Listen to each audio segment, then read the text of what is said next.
Hello and welcome back to our channel. If you enjoy our content, don't forget to like and subscribe. Now, let's begin. Chapter 18, Training and Results. As the morning after Mason and Ash's dual wins over Surge came, Mason was up bright and early, wanting to get the day started as he slogged his way to the cafeteria to get things going. Getting to the cafeteria, Mason began setting out his team's bowls and filling them with the poke chow he had made up, checking his supplies to make sure he'd still have enough, before he called each of them out to start eating while he went to fix himself up a plate of food from the breakfast table. Just as Mason was sitting down to eat, Misty, Brock and Ash came walking into the cafeteria like zombies themselves, making Mason shake his head. None of them were really morning people. He remained silent as he ate and watched each of them set out and called their own teams to breakfast, before they each followed his lead and filled plates to join him in eating. It was another couple of minutes before Brock, having finally properly woken up thanks to his coffee, broke the silence. "So, what's the plan now?" Brock asked as he put his mug down. "Now that you both have gotten the badge from here, are we leaving straight away or staying a while?" Mason shrugged and looked to Ash, who was looking down at his half-eaten breakfast in thought. He remained silent for a minute before he spoke. "Before, I probably wouldn't have hesitated to say that we should leave and get going to the next gym as soon as possible," Ash said as he kept looking down. "I'd be too excited to go for my next gym challenge. I'm still excited, but if I've learned anything these past 2 days, is that I need to slow down," he said before looking up.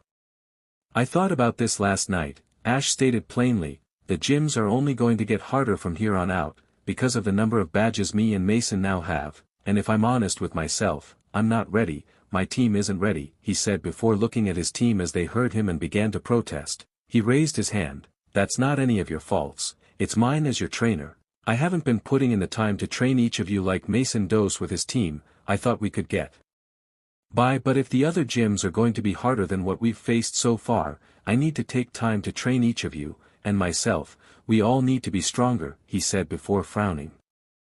"I want to stay here to train, if just for a while," Ash explained. "But if we do that," he added as he looked to Mason, "then we'd be holding you back from moving on. Even though you're ready, I don't want to hold you back if you're ready to move on."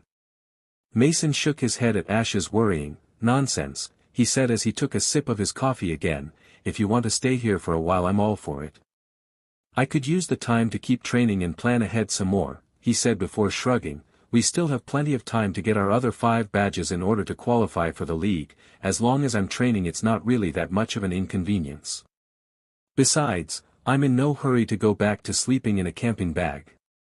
Ash grinned when he heard that, but before he could reply, Misty spoke up.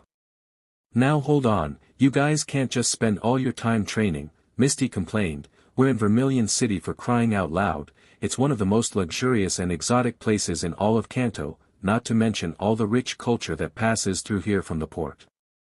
We can't just come here and then not go out to enjoy it and see the sights," she said passionately and looked like she was going to go off on another rant when Mason held up his hands in surrender.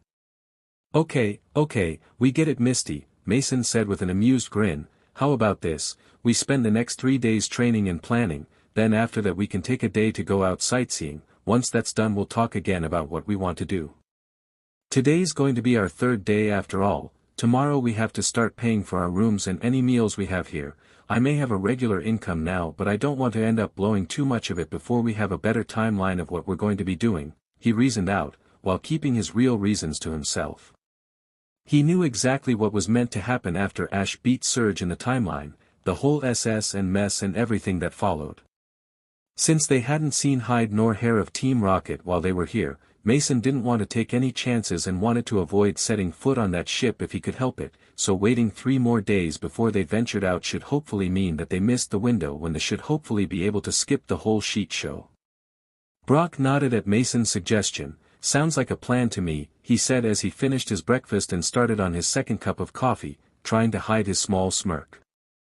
Mason rolled his eyes as he caught Brock's smirk as he drank from his cup. "Oh please, you just like it 'cause it means you get to ogle Nurse Joy in your every spare moment while we're here?" Brock gave a single nod at his comment. "What can I say, I am a man of required tastes," he said as he went to sip his coffee again. Misty snorted as she crossed her arms. "More like a pervert with a type," she commented, and Mason had to duck right after in order to avoid the spray of coffee from Brock's spit take. Time skip.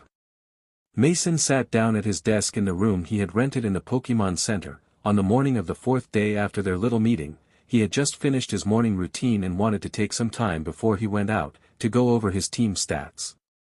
He had called Professor Oak right after breakfast on the first day and asked if there was any way to edit what information the Pokédex showed him about his team.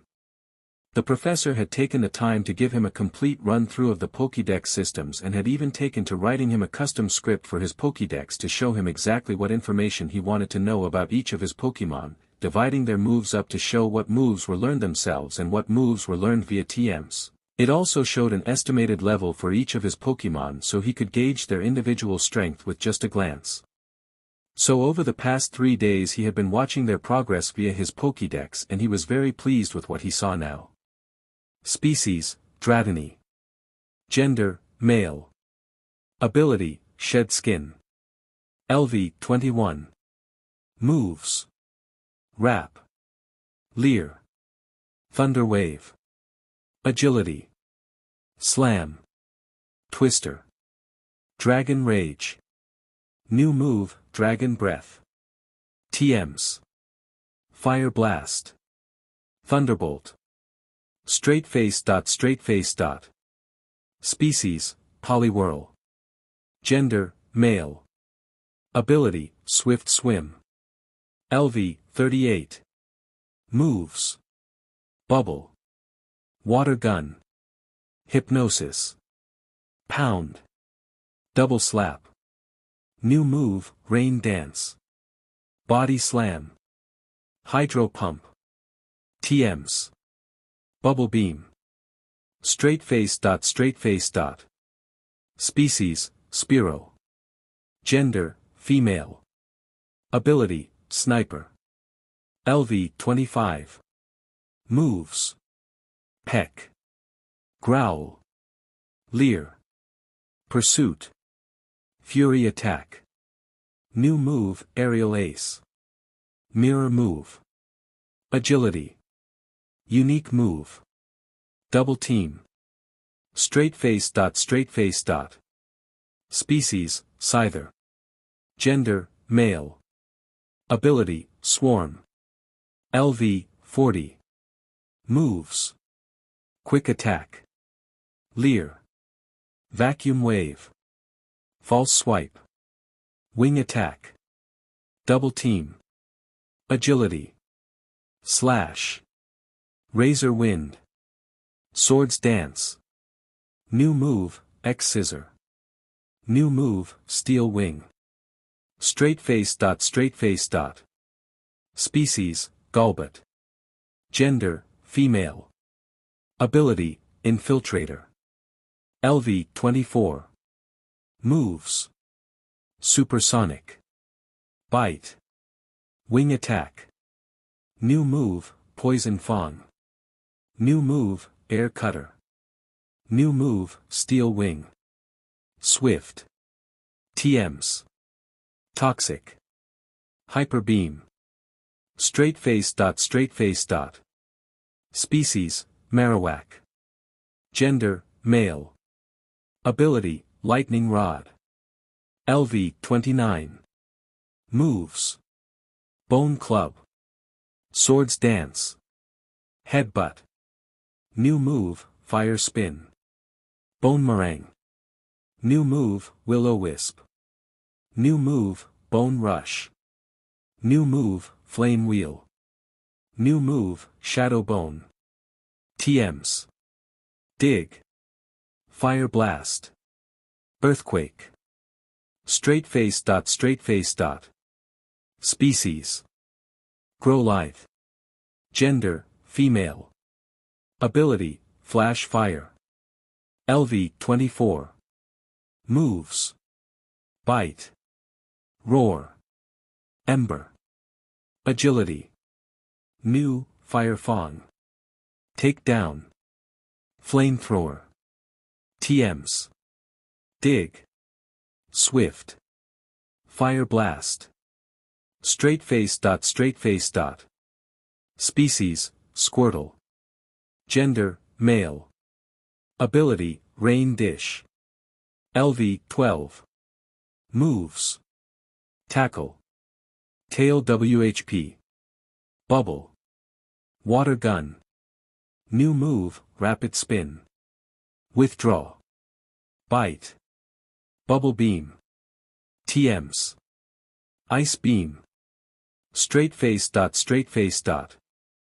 past few days had been very productive for his team, after he had them routinely practice each of their moves, one after another to build up their speed of use, and their fluidity in swapping between them. Each had learned new techniques which he had been extremely happy about. And through their training of the past few days, his team had unlocked even more of their advanced move pools under his instruction and insight into them. The first and second had come relatively close to one another about halfway through their first day of training. Flashback.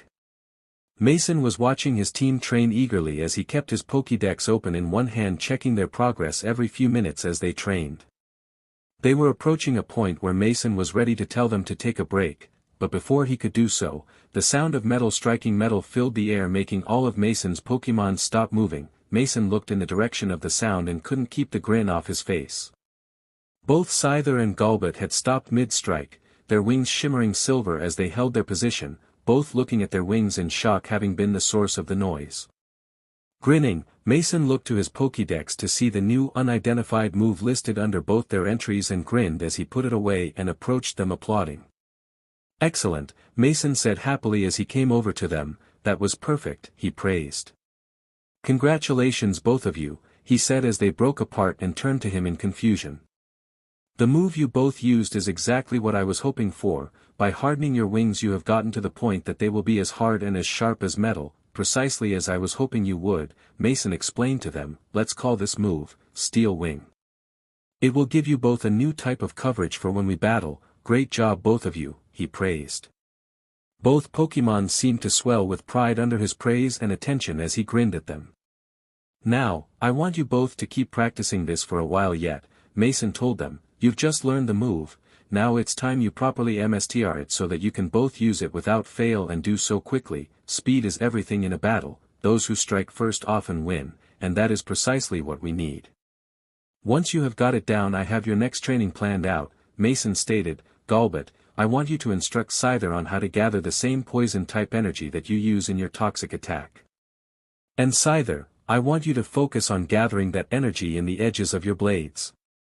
Both Scyther and Golbat nodded and went off in two directions away from Mason as they began to rush each other, clashing again with their metal wings repeatedly again and again as they kept at it.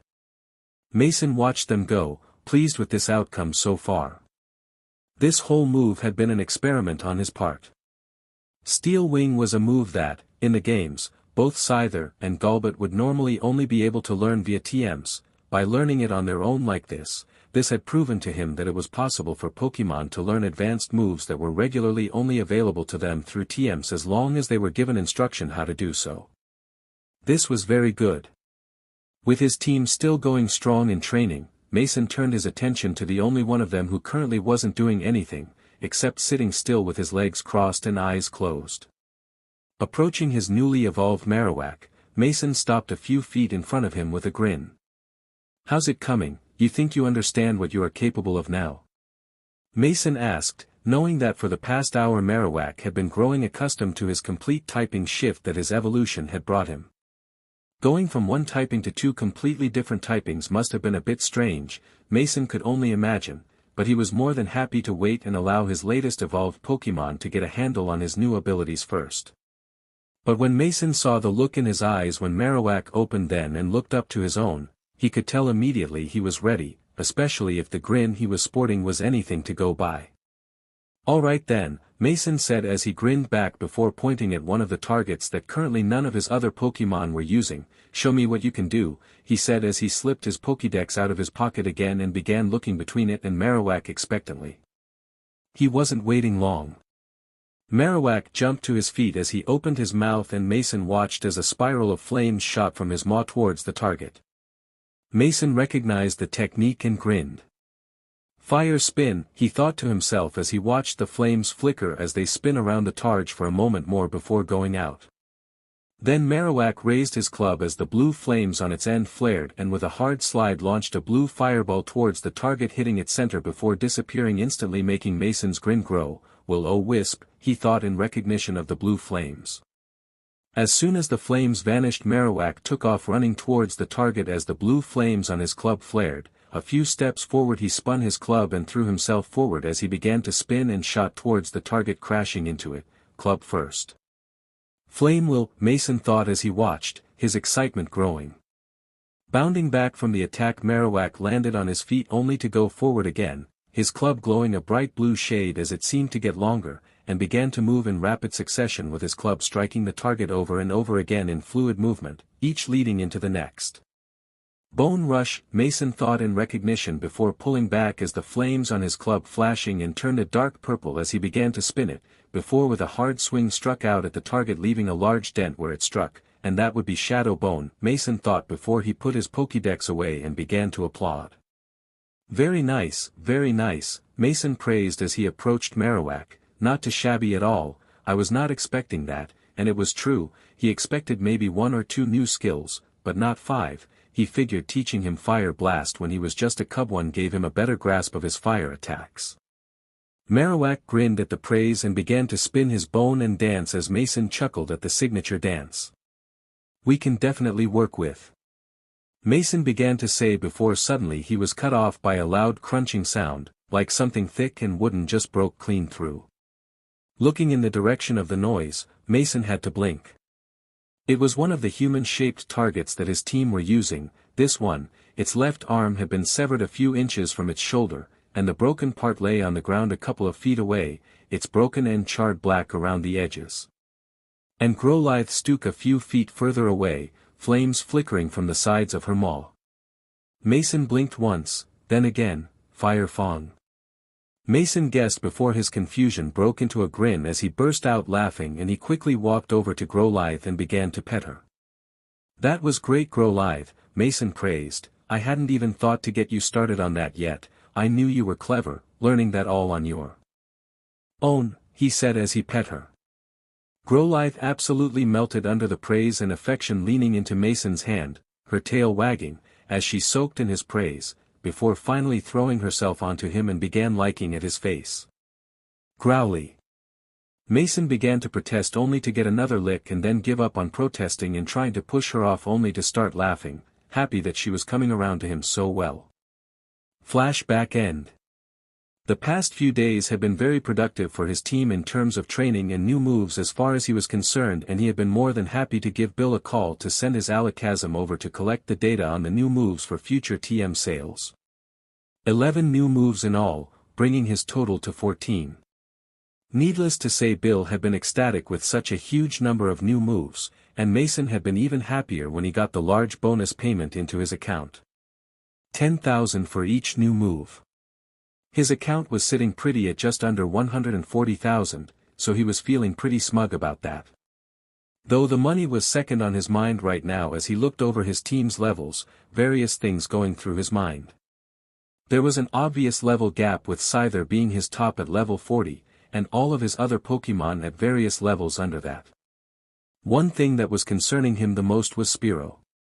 He knew off the top of his head that Spearow was meant to evolve at level 20, and yet the Pokédex listed her at being at level 25. He had been watching her closely during training, expecting her to evolve at any moment, but yet it never happened, and it was bugging him as to why she wasn't evolving. Spearow was clearly strong enough to evolve. She was the second fastest of all of his Pokémon, only being beaten by Scyther, but that was to be expected given the level difference. That was when it hit him: level difference, experience, battles. Mason groaned as he smacked his forehead for overlooking the simplest of explanations. Levels meant nothing without battle experience to back them up. He could have his team train and grow stronger all he wanted, but battling was an important part of training his team. They could learn all the moves he could teach them, becoming as proficient in them as they could, but without using them in battle they would never get any experience using them as they were meant to. And he hadn't been using Spearow in battle a lot. Sure, he had used her back during the battles on Nugget Bridge, but that had only been once or twice. Scyther and Poliwhirl, then a Poliwag, along with Dratini had been the ones doing most of the battling. Mason sighed as he closed his Pokédex. Looks like I'm going to have to rethink my training methods. At least with Ash now taking things seriously, I'll have someone I can battle regularly. Maybe Misty and Brock would be interested in getting in some battles as well, he thought to himself as he got up and pushed the chair back into the desk before he began to walk towards the door out of his room. Opening it as he went to walk out, Mason quickly backstepped when he almost walked right into Misty, who was standing right outside his door waiting for him with a grin on her face. "Oh good, you're up," she said with a tone that was just a bit too sweet. "I hope you weren't thinking of sneaking off to train before the rest of us were up. Because if you remember, we all agreed that we'd be going sightseeing today." Mason didn't know why, but her sweet tone of voice sent a shiver down his spine. He realized why when he glanced behind her to see Brock standing shaking his head as he held Pikachu while Ash was hogtied and gagged on the ground at his feet. It didn't take a genius to work out what had happened, and Mason just took a second to clear his throat. Replanning his training could wait, he'd rather keep his dignity and not PSS off the petite redhead. "Actually, I just finished getting ready to come and meet you guys," Mason said with a smile, bullshitting as he went. "You guys ready to go?" "Perfect," Misty chirped before grabbing him by his sleeve to pull him out of the room. "Come on, we've got lots to see," she said as she pulled him. Brock shook his head as he watched Misty drag him off, before he collected Mason's bag and carried it with him before pulling Ash along as he followed. Mason for his part didn't fight Misty as she dragged him. He honestly didn't mind the small break that a day of sightseeing would bring. It wouldn't harm them in the long run as far as he was concerned. Everything was going exactly as he planned. Team Rocket hadn't shown their faces the entire time they had been in Vermilion, and they'd been here a good week now, so as far as Mason was concerned, they'd completely avoided the whole SS and catastrophe and everything that came with it. Chapter 19. Plans go overboard and we go on a cruise. He just had to go and taunt Murphy with his thoughts. He didn't know how, but he knew that someone was laughing at him right now. At that very moment, Mason was torn. He didn't know what he should do in response to the sight in front of him, facepalm, or vomit, at the sight of James dressed in drag as a high school girl, his hair dyed blonde, with way too much fake tan and wearing a high school girl uniform, complete with skirt and all. At least he shaved his legs, thank Arceus, Mason inwardly thought as he tried his best to keep a straight face at the sight. He knew that with these two showing up like this meant that his whole plan to avoid the SS Anna debacle had just gone out the window. Damn Murphy. But he wasn't just about to roll over and give up just yet. "And just why are you giving us these?" Mason asked as he moved his hand a little closer to his belt, and his pokeballs attached to it. "Seems awfully suspicious if you ask me." Well, you see, we were going to go on the cruise with our boyfriends, but something came up and we had to cancel last minute," Jesse in disguise explained in a hurry. "We don't want these super expensive tickets go to waste, so when we saw you four we thought it would be a good idea." "Seems awfully convenient if you ask me, and you two seem awfully familiar," Mason said, narrowing his eyes. But before he could say more, Misty snatched the tickets from Jesse. "Don't say things like that, this is a once-in-a-lifetime chance," Misty said before holding out a ticket right in his face. "Read it." Mason blinked, suddenly having a ticket move in his face, and he took it, giving Misty an annoyed look before doing as she said, only for his eyes to widen as he read what was printed on the ticket. The SS and cruise was much more than he had been expecting. According to the fine print on the ticket, the cruise was for exclusively Pokémon trainers. It was set up as a joint venture, backed up by each of the leagues participating in the venture to unite the regions, meaning the Kanto, Johto, Hoenn, Sinnoh and the Unova leagues were all supporting the cruise as another way for Pokémon trainers from each of the regions to mingle. According to the ticket, there would be all sorts of events being held on board, competitions, an open market, battling, debates, and more. Mason couldn't help but whistle in awe as he read the ticket. DMN, just how much does one of these tickets cost? He couldn't help but ask out loud. Well, more than any normal trainer can afford. These cruises are only held every 6 months, so you either have to be really good to be able to afford one, have great connections, or you have to be loaded already, Misty explained. Jessie chuckled nervously. "Well, our boyfriends do love to spoil us, so just take them and enjoy, okay, Toddles," she said before she and James took off, like that wasn't suspicious. Mason had to keep himself from face-palming. it looked like they were going on the cruise after all. But looking at the ticket again, a thought crossed his mind, as he started to go over the events of canon in his mind before slowly a small, minuscule, smirk came to his face. If these tickets come with that big of a price tag, then that means those who didn't have to work for the money to get them must have equally big pockets, which means that this cruise has just as many skilled trainers as it does rich suckers with no skill. Mason thought as though he heard opportunity knocking. What's that saying? A fool and his money are soon parted. I think I can make this work. Scene break. It took them a little bit of time to find the SS, and after that, despite how ridiculous it sounds, the port they were on had dozens of cruise liners, each one just as impressive as the next. But after a few minutes they were able to find the signs that directed them to the SSN.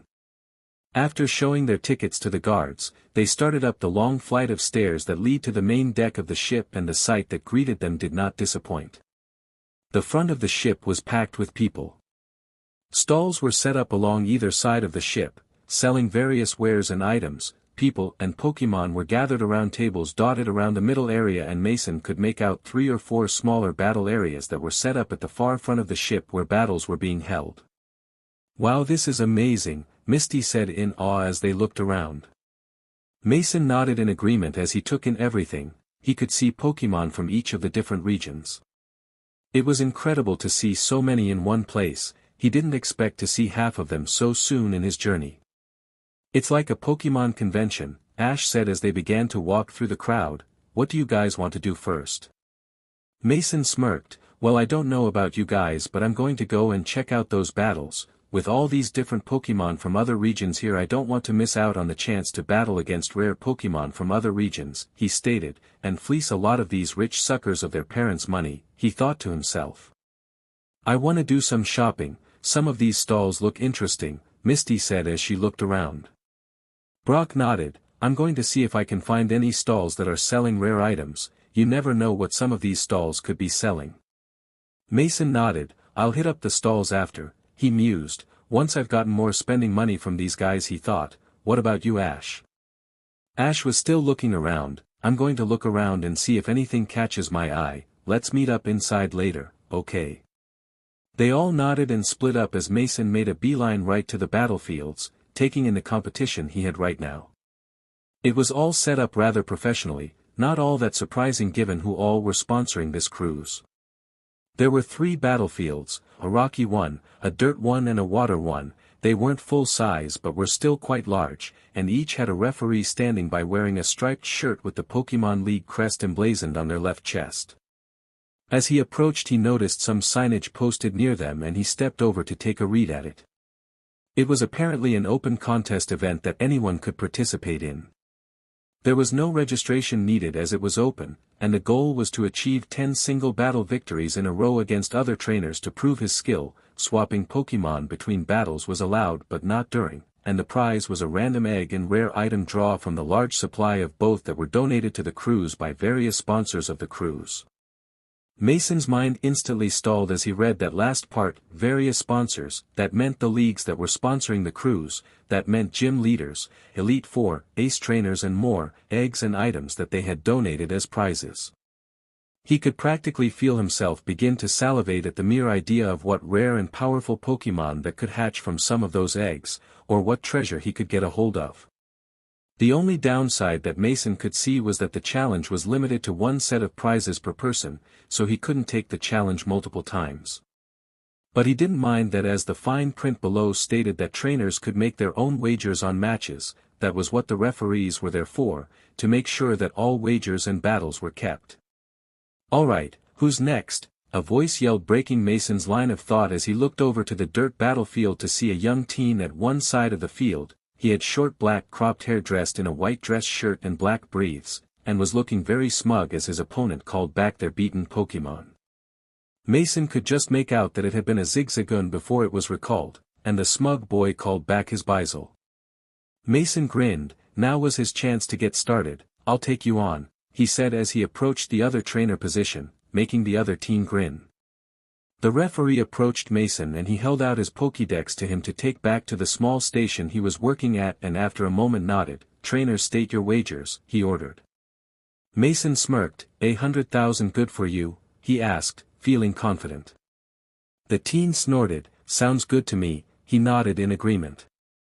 Seeing the agreement, the referee nodded, and after another moment to register the wager, he stood back from the station and nodded. Trainers, call out your Pokémon. The teen grinned as he took out one of his Pokeballs. Let's go Lux, he called as his ball opened, and in a flash of red light a Luxio appeared on the battlefield. Mason grinned as he looked at it before plucking his own ball from his belt. Marowak, ready for battle, he called as he threw out his own ball, and appearing out of the light with a backflip, Marowak landed on the ground with both feet and left hand on the ground with his right out by his side with his bone club held at the ready, both ends blazing with blue flame. The sudden appearance of the Alolan Pokémon seemed to gather some attention as Mason heard muttered whisperings in the crowd watching but paid them no mind. It was the shocked look of his opponent that he was enjoying. Begin, the referee called. With his opponent still shocked, Mason took advantage. Bone Rush, he ordered as Marowak charged towards his opponent, his club spinning. That was apparently enough to snap his opponent out of his stupor. Lux, Thunderbolt, he ordered quickly. Luxio responded immediately, firing off a powerful thunderbolt at the charging Marowak, only for it to be intercepted by his spinning club and seemed not to affect Marowak at all. What? The teen said in shock, which Luxio matched, and before they could react again, Marowak too close, club extending and glowing as it did so, and effortlessly struck Luxio once, twice, 3 times, before the Pokémon could get back and out of his range. But how? The Alolan species loses its ground typing, the teen said confused. Mason smirked, not saying anything, but very pleased with what he was seeing. Looks like the lightning rod ability does give electrical immunity while charging up his special attack. That is so broken, he thought to himself. Keep it up, Shadow Bone. Marowak gripped his club tighter as he once more closed the distance between himself and his opponent. Swift, the teen called out in a hurry, clearly off balance at his first move not having any effect.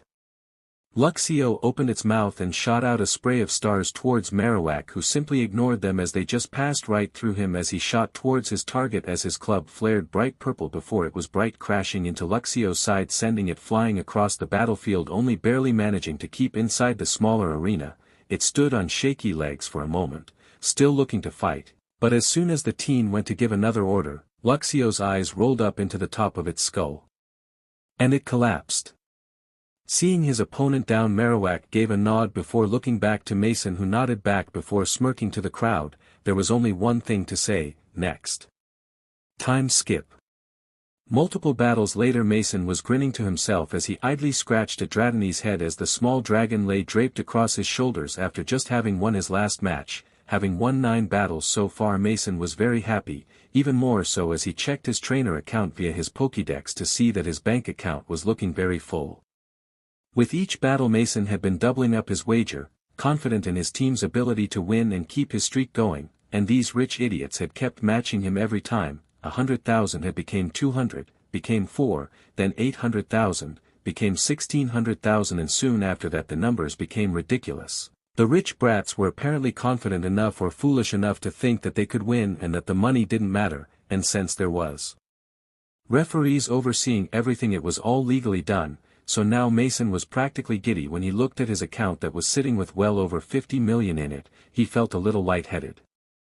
I can't believe I almost missed out on this, Mason thought to himself, remembering how he had originally wanted to avoid the SS and altogether, but with the results showing now, he knew he would have been kicking himself. Looking out as the ship was sailing, Mason grinned, the SS and having left port while he was in the middle of battling. He knew that even if events still held true to canon in some way, he'd manage to get through things, and it was going to be a hell of a lot smoother running now that he was a millionaire. When that thought struck him, so did another one: maybe I should see about getting myself somewhere, a place of my own, somewhere where I can keep any Pokémon I catch that I don't use all the time. The professor's lab and reserve are good enough, but a place of my own would be just as good. A thought for another time, he mused to himself before he was pulled from his thoughts as a hand clapped down on his back. Hey Mason, Brock said as he came up to him, those were some pretty big wagers you were placing, and those battles were intense. You okay? He asked. Mason chuckled as he closed his Pokédex. Yeah, I'm fine. just thinking is all, he mused as he put his Pokédex away in his pocket. Just one more win and then I think I'm gonna go spend some of my hard-earned cash. Sounds good, Brock grinned, just don't go betting all of your money on your next battle, last thing you need is to lose it all. Mason shook his head, no need to worry, I don't plan to bet it all in my final match, he stated plainly. That's too bad, then how about we make a different wager, a rather snobbish high-pitched voice said from across the battlefield as a young teen with bright blonde hair said as he took his position. He was wearing all white, a white silk vest shirt under a white blazer and white leather briefs and shoes, all of which just screamed expensive, while to Mason it all screamed overcompensating version. What do you have in mind? Mason asked him as he turned to face him with Dradney still on his shoulders and Brock behind him, looking as equally as unimpressed as Mason. The snob grinned, I've been watching you battle, and some of your team have caught my eye, he explained. You see I like to collect rare and valuable things, you're a Alolan Marowak and that Dradney on your shoulders, he stated, both would suit my collection brilliantly. Hearing that Mason's eyes widened, you want me to wager my Pokémon on our match? He asked before looking at Brock, is that even allowed? Brock didn't look happy about it but nodded, it is, mainly due to the fact that there are referees from the league here to oversee things, it wouldn't be legal otherwise without a league representative to make sure everything was above board as well as that the transfer of ownership was carried out afterwards. Mason frowned as he tried to think, he had read something about that back in Cerulean City, but it was so long ago now he couldn't remember it all, but that did sound familiar. But still Mason didn't like the idea of betting members of his team on the outcome of a battle. It didn't sit well with him and it wouldn't really sit well with the camaraderie that he was trying to build with his team. I'm sorry but... Mason began to say before the blonde Pratt interrupted him. Of course I'll be more than happy to sweeten the pot for you, if you want, the blonde grinned as he plucked 2 Ultra Ball from the pocket of his jacket and tossed them out to reveal 2 Pokémon that Mason had never thought he'd see. A Tyrant and a Drillbur appeared standing across from the blonde, but what caught his eye most of all were their colorings. They were both shiny. A dragon for a dragon and a dual type for a dual type, I think that's a fair wager don't you, the blonde said with a grin as Mason stared at the 2 shiny Pokémon. As for the monetary part of the wager, I'd be more than happy to match the same as your last match at say 25 million, as well as put something of even more value on the line, he said as he reached into his inner jacket pocket to take out something that left Mason even more in awe than the 2 shiny Pokémon in front of him. In the teen's hand was a circular cut crystal, its main body was clear save for the 2 swirling colors inside it, a Mega Stone. Seeing the stone, instantly Mason's mind began to run rampant with ideas. If Mega Stones were real then that meant so were Mega Evolutions. He'd never really paid them much attention, because even though they were cool Mason had always felt a little cheated by them as he felt that some of the Mega forms just didn't do the Pokémon justice. But now with the fact thrown in his face it opened up the idea that there was much more to the Pokémon world than he thought, so much more. He wanted to accept the challenge, 25 million, 2 shiny Pokémon and a Mega Stone. It was a huge prize for just a single battle, but he was wary of doing so. Can I ask just where you got that stone and those 2 Pokémon? Their colorings are unique to say the least. Mason asked as he kept trying to think on things.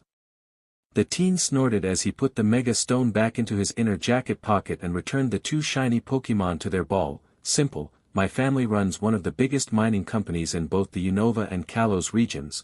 We have a deal with the leagues that any fossils we find are revived to be sent to sanctuaries that the league sets up. I just happened to spot this unique-looking tyrant in amongst all the others and took it for myself. As for the Drillbur, well we have a lot of them for our main mining forces. Spotting one unique from the others I just had to have it, he smirked. The stone is just one of the many unique items that our workers pull up. Similar stones such as this have went to auction for around 200 million apiece, all bought by rare collectors of course. Listening to him Mason began to get an idea about him, and other things. Clearly he was spoiled like many of the other rich idiots he'd beaten, likely never traveled a day in his life, and probably didn't train his Pokémon. And the way he talked about the Mega Stone, which, going from the colors Mason had seen, was clearly Scissorite, he didn't know the true worth of what he was wagering, or at least he thought Mason didn't. Does the world even know about Mega Evolution yet, or is it something that is yet to be openly revealed? Mason thought before shaking his head. That was a line of thinking for another time. While Mason believed he could easily beat this punk, the idea of wagering any of his team, even on a sure-win battle, didn't sit well with him. I don't. Mason said, going to decline the challenge, before his words were spoken over by Dradny giving a cry from his shoulder, making him pause to look at his partner. Dradny, he asked confused.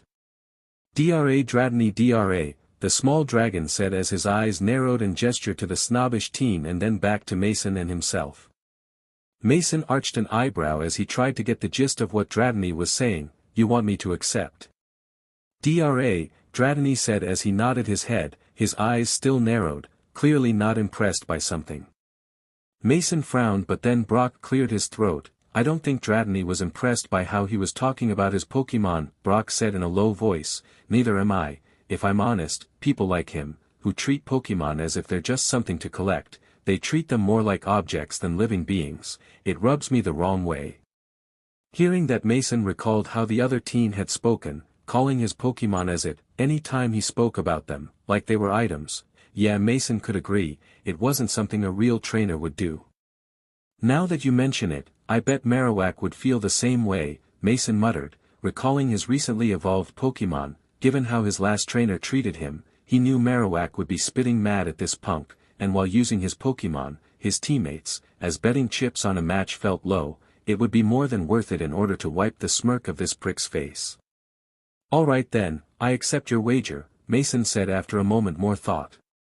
Excellent, then how about we make this a double battle, since we're both wagering 2 Pokémon, it seems only fitting. The teen grinned as he took out 2 other Ultra Ball from his pockets. Hearing the request, Mason didn't see any reason to deny it. Hell, most of his team had plenty of opportunity to battle already, so a double battle would only play in his favor to use 2 of his Pokémon that were the least chances to battle. That was when it hit him. This punk had been watching him battle, he'd said as much, he'd seen him battle already, and seen most of his team in battle. He was the one playing at a disadvantage as he didn't know what his opponent would be using. CRP, Mason thought before nodding, sounds good to me, he voiced as he tried to think on just what Pokémon to use in this battle, to cover any strategies the pompous teen had planned out. Well, if he's planned just how to counter what Pokémon of mine he's seen, I'll just have to use something new, he thought before plucking 2 Pokeballs from the back of his belt. Seeing that everything was getting underway, Brock nodded before stepping back away from the arena while the attending referee stepped forward and looked to both of them before nodding as he raised his hand. Begin. Chapter 20. Battling a Snob, Rare Items and Burning Cash.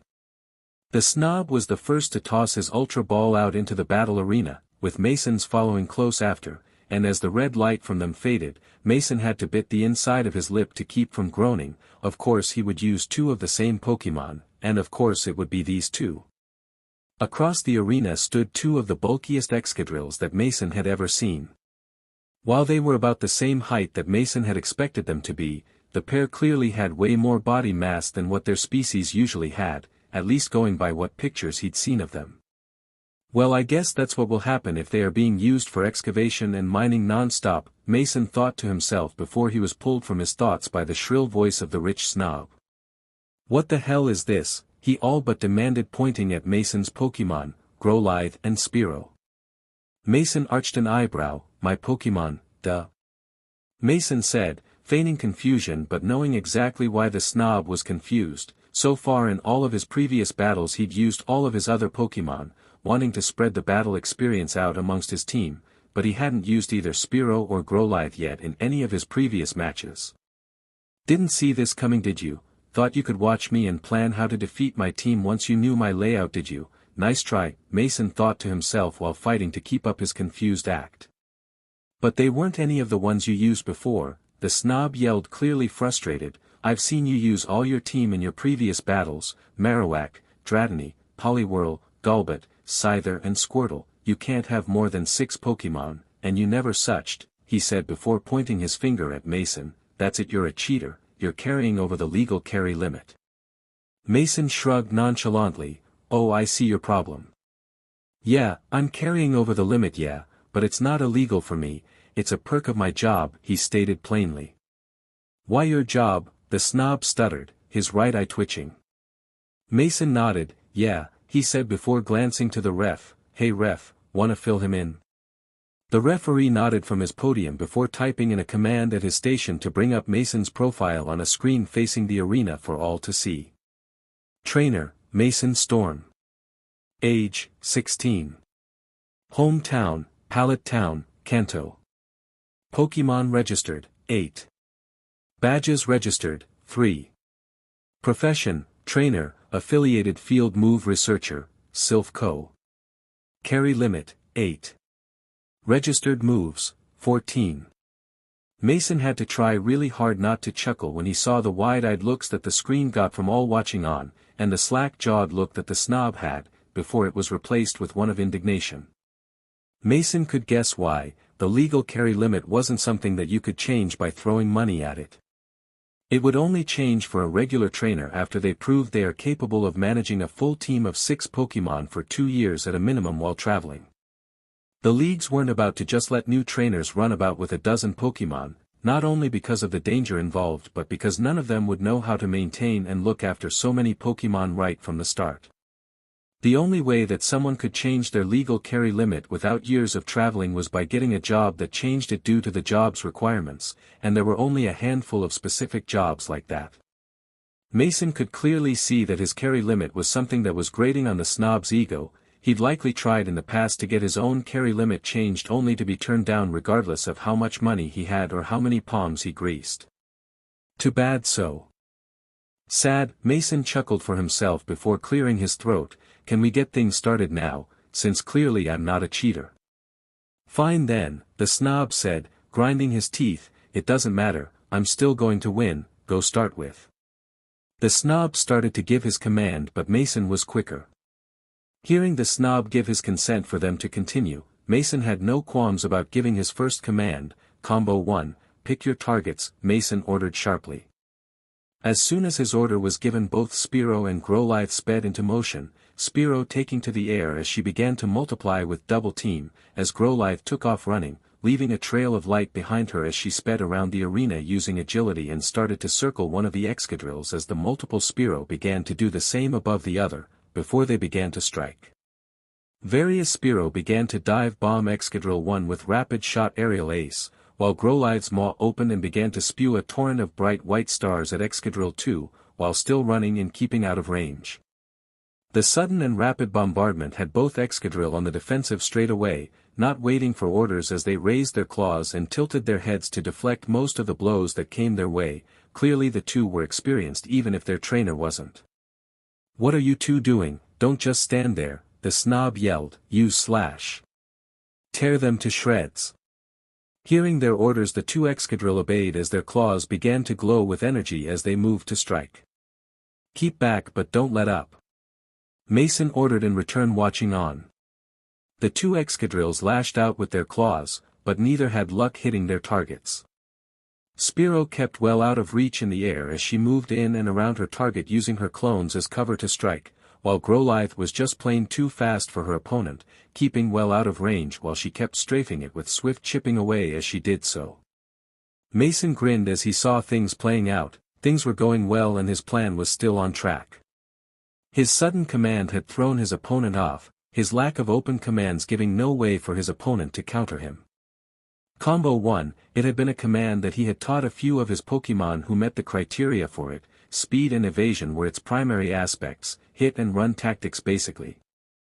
First his Pokémon would use a move to boost their evasion or speed and then go right into another move to start to chip away at their opponent.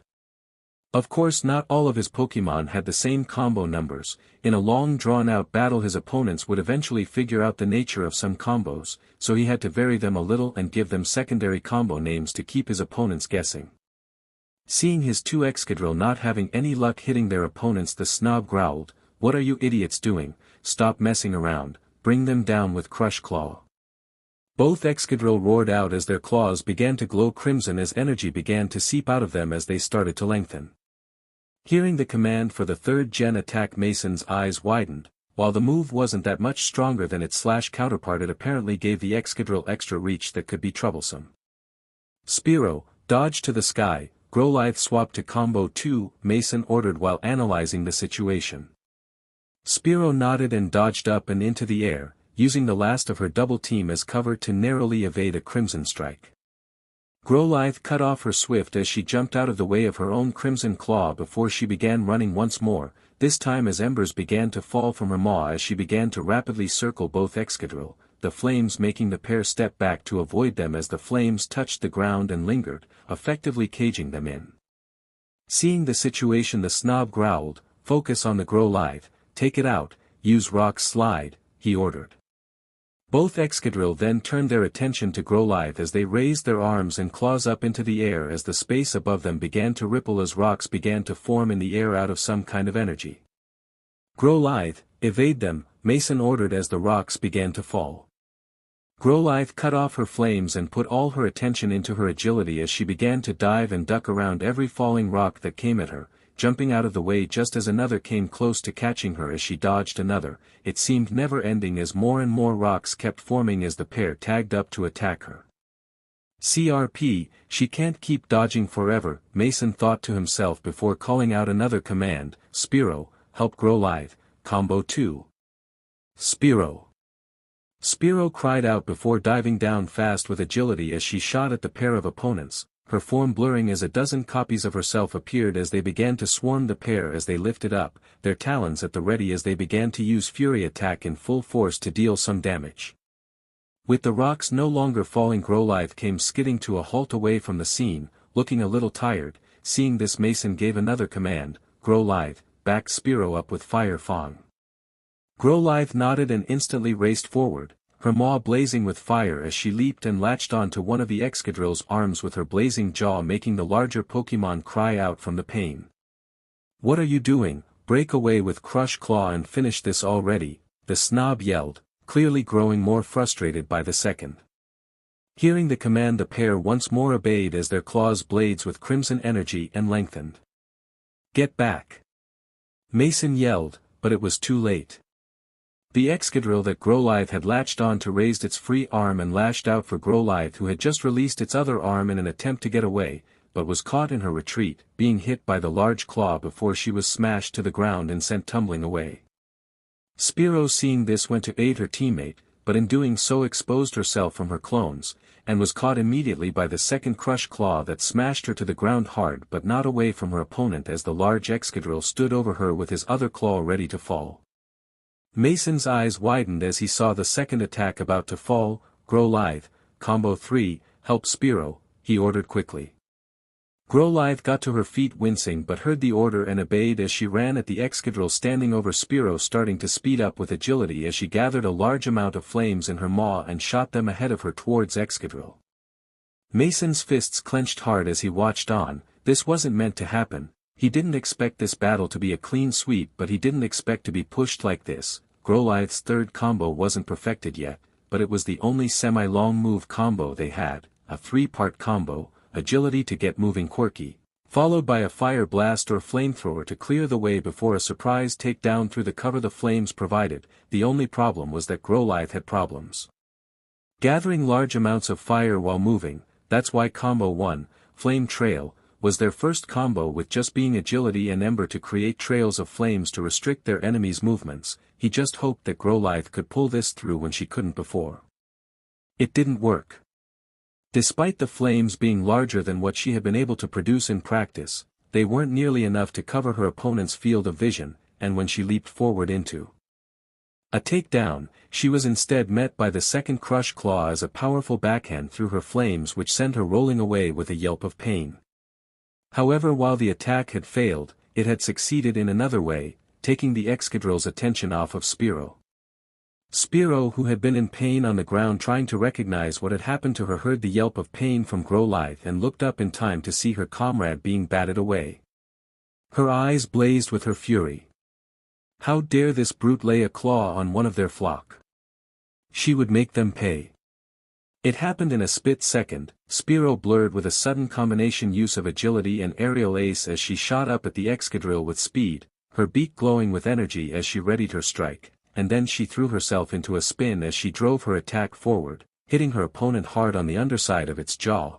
lifting the much larger Pokémon off its feet from the impact before throwing it back and into its partner as Spearow shot into the air, still spinning as she went. Mason had to fight from keeping his eyes from bulging from what he was seeing. That was Drill Peck. From what he had read about the move in his Pokédex, it fit the description anyway, and it wasn't something he had expected Spearow to suddenly just learn to use. It packed a hell of a kick, Mason thought to himself as he looked up as Spearow came to a halt in the air. He glanced to Growlithe, who was getting up as well, not looking so good. She can't take another hit like that last one, he thought before getting ready to call out his next command, but stopped when Spearow spread her wings wide and let out a powerful cry, before she began to glow. Spearow's body began to grow, her previously rather short wingspan increasing drastically, her neck growing out and her beak lengthening drastically. She knew just what was happening to her, evolution, she could feel it. She had felt ready to evolve for some time now, but she knew she would need some kind of push, or catalyst to do so. It looked like this battle and the emotions that were evoked in her was just what was needed. As her evolution finished, she spun in the air, her wings flaring out as she let out a second powerful cry, to let all the enemies of their flock know of her new strength, Fearow. Mason couldn't keep the grin off his face. He had been right, she did just need some battle experience to help her to evolve. The snob snorted when he saw Mason's grin. Don't look so cocky, just 'cause your Pokémon evolved doesn't mean you're going to win, he said sourly before snapping his fingers. One of you use Earthquake, the other Rock Slide. I want those two buried now. The two Excadrill nodded, one turning to Growlithe and raising its foot as he began to stomp on the arena floor, sending out tremors, making the ground of the arena crack and split, raising up as it shot toward Growlithe, while the other Excadrill raised its arms and rocks began to form in the air above Fearow. Mason frowned. Things weren't over yet, but they would be. Growlithe shut that Earthquake down with Flamethrower. Fearow, shatter those rocks with Drill Peck, force them back and together, he ordered. His Pokémon nodded and set to work, Growlithe jumping over a raised lump of earth as she gathered flames in her mouth as she took aim before letting out a powerful stream of flames, sending it right into the tremor-causing Excadrill.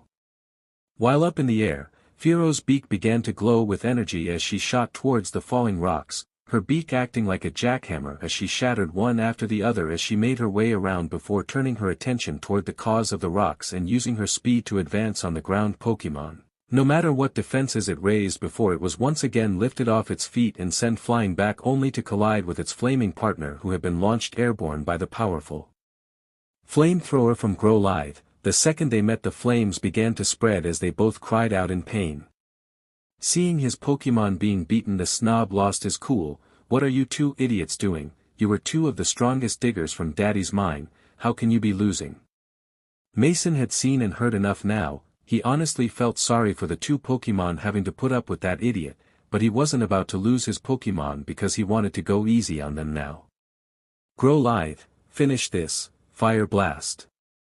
Growlithe nodded, and with her opponents clearly unable to move, she took a second to gather more than enough energy to do the job and let the powerful blast fly, shaking the arena as the flames impacted, causing a large fiery explosion that dispersed the remaining flames from her previous flamethrower. As the smoke cleared, both Excadrill were lying prone on the battlefield, their eyes rolled up to the backs of their skulls and their bodies smoking from the damage they had taken. Seeing the results, the referee nodded and blew his whistle. This match is over. The winner is Mason Storm from Pallet Town, he announced as many watching on began to clap at his victory. The snob stomped his foot in frustration, snarling under his breath before he returned his two Pokémon. Fine then, he said before pocketing the Ultra Ball and tossing the other two towards Mason. Take them, see what I care, he said as Mason caught them before he turned to walk off. And the stone? Mason called before the snob could leave, clearly trying to act like he forgot it, but Mason wasn't about to give up his chance to get a Mega Stone. The snob froze in his steps, his shoulders shaking in anger before he pulled the stone from his coat pocket and tossed it onto the battlefield.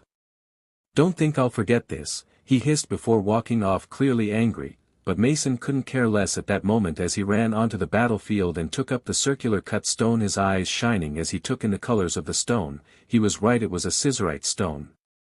Perfect, if this is the real deal, then once Scyther evolves into Scizor, then I've already got half the items needed to Mega Evolve him, Mason thought to himself as he pocketed his winnings. This was turning out to be a very profitable voyage. Time skip. Mason was confused. It was 20 minutes later after the battle as he sat off to the side on the deck of the ship with Brock, having just been given his prizes after winning his 10th battle.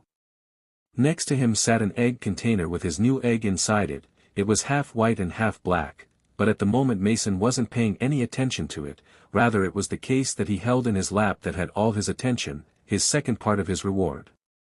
It was an oak box with red velvet interior, and inside of it sat 5 scales in various shades of blue and orange, and Mason was at a loss as he looked at them. He had never seen them in the anime or the games. The closest he had seen was the dragon scale item, but these were completely different colors.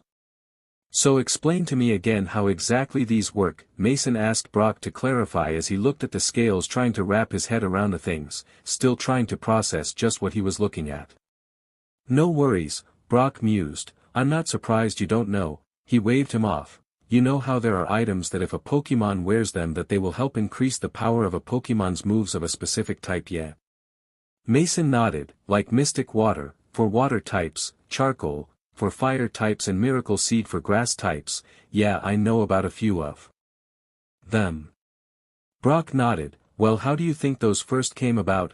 He mused. Such items were rare in the beginning until people found out how to produce them by using Pokémon.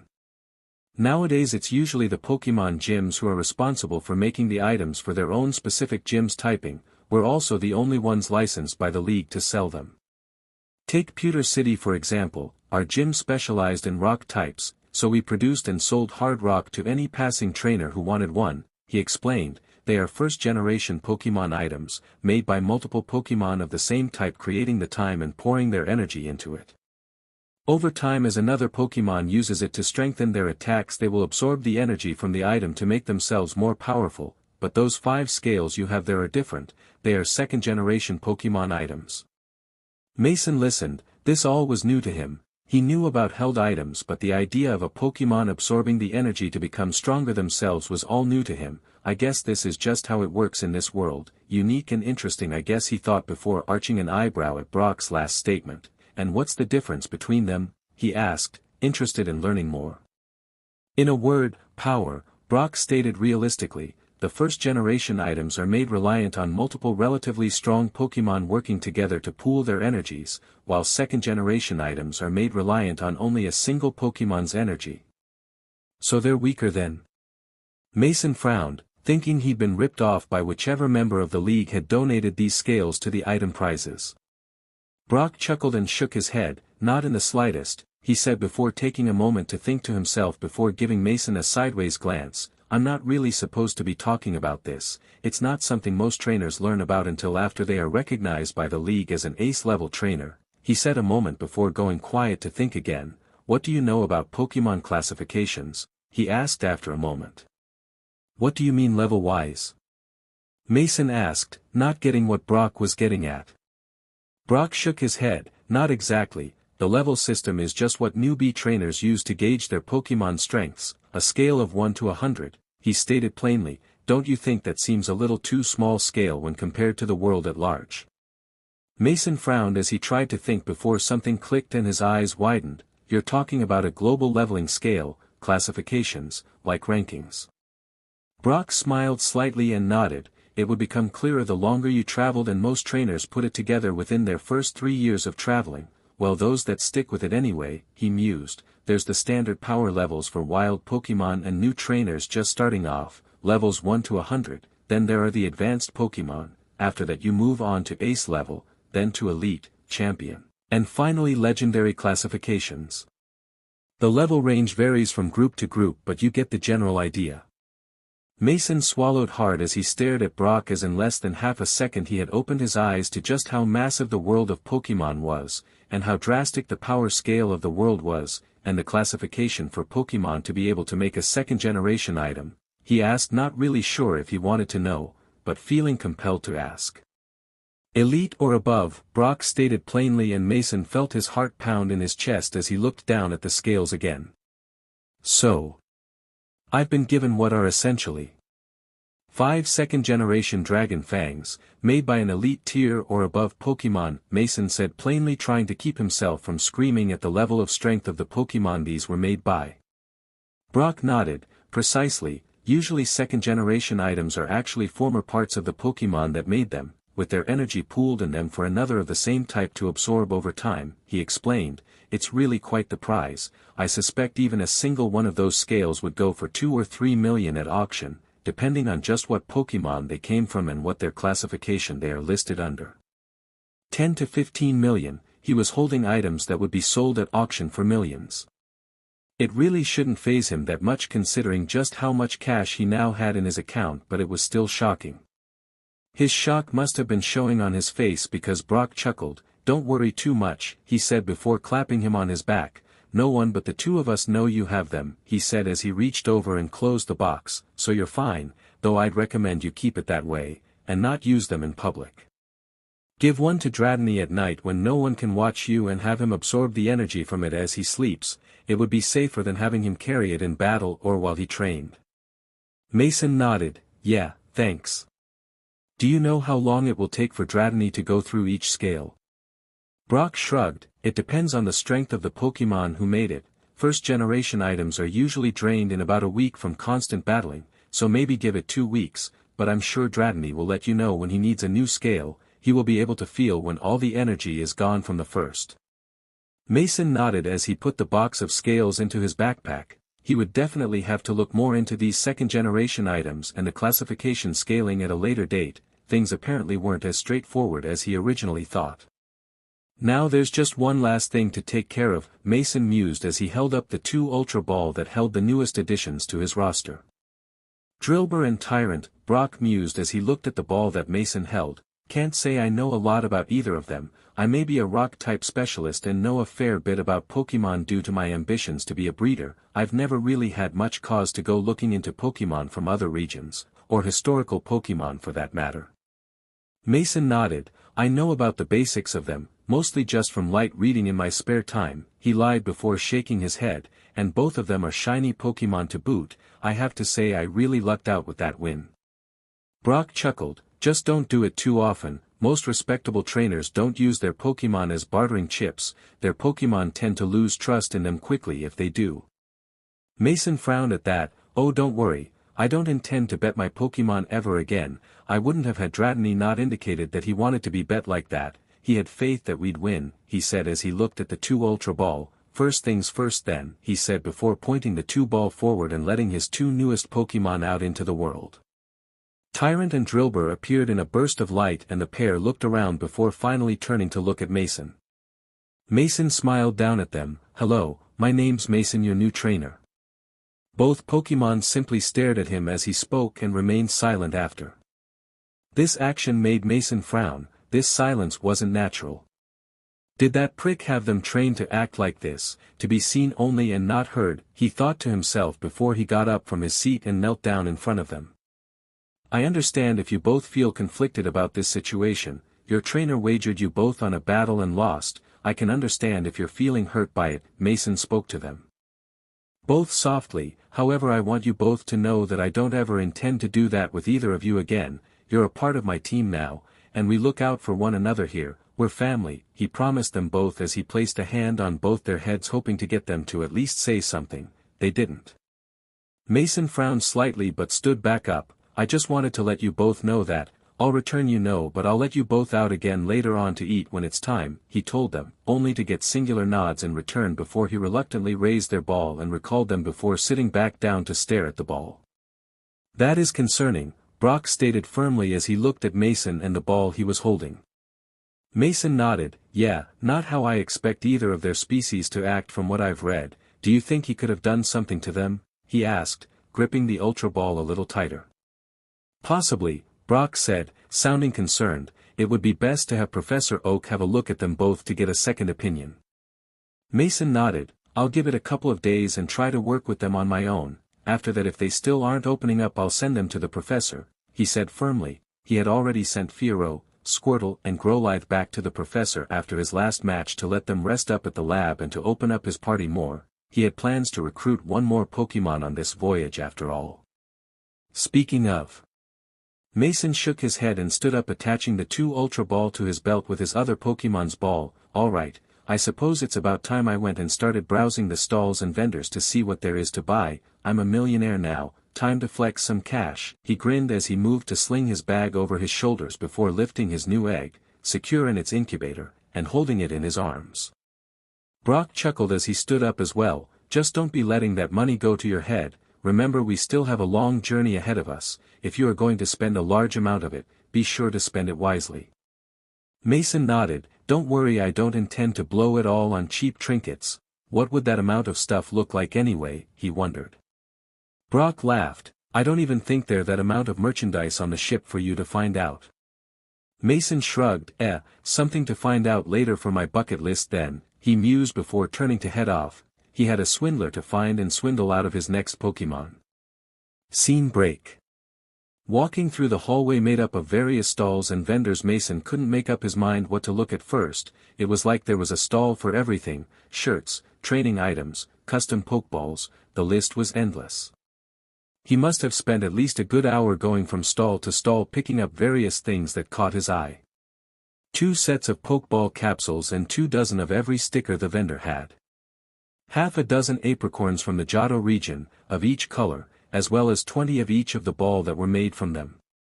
3 storage pods filled with a large assortment of berries from the Hoenn region, along with 5 more Pokeblock holders. 2 TM cases each full of every TM that the vendor had available, along with a few other odds and ends. All in all, he spent a cool 200,000 on everything, and another 200,000 on TMs alone, but he considered it all money well spent.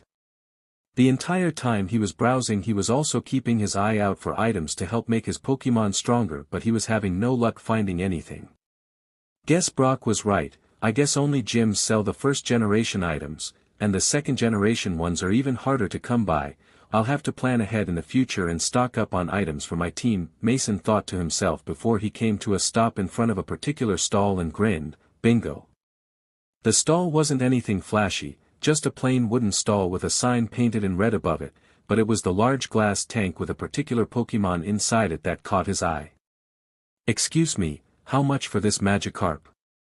Mason asked the sly-looking vendor with a triumphant glint in his eye.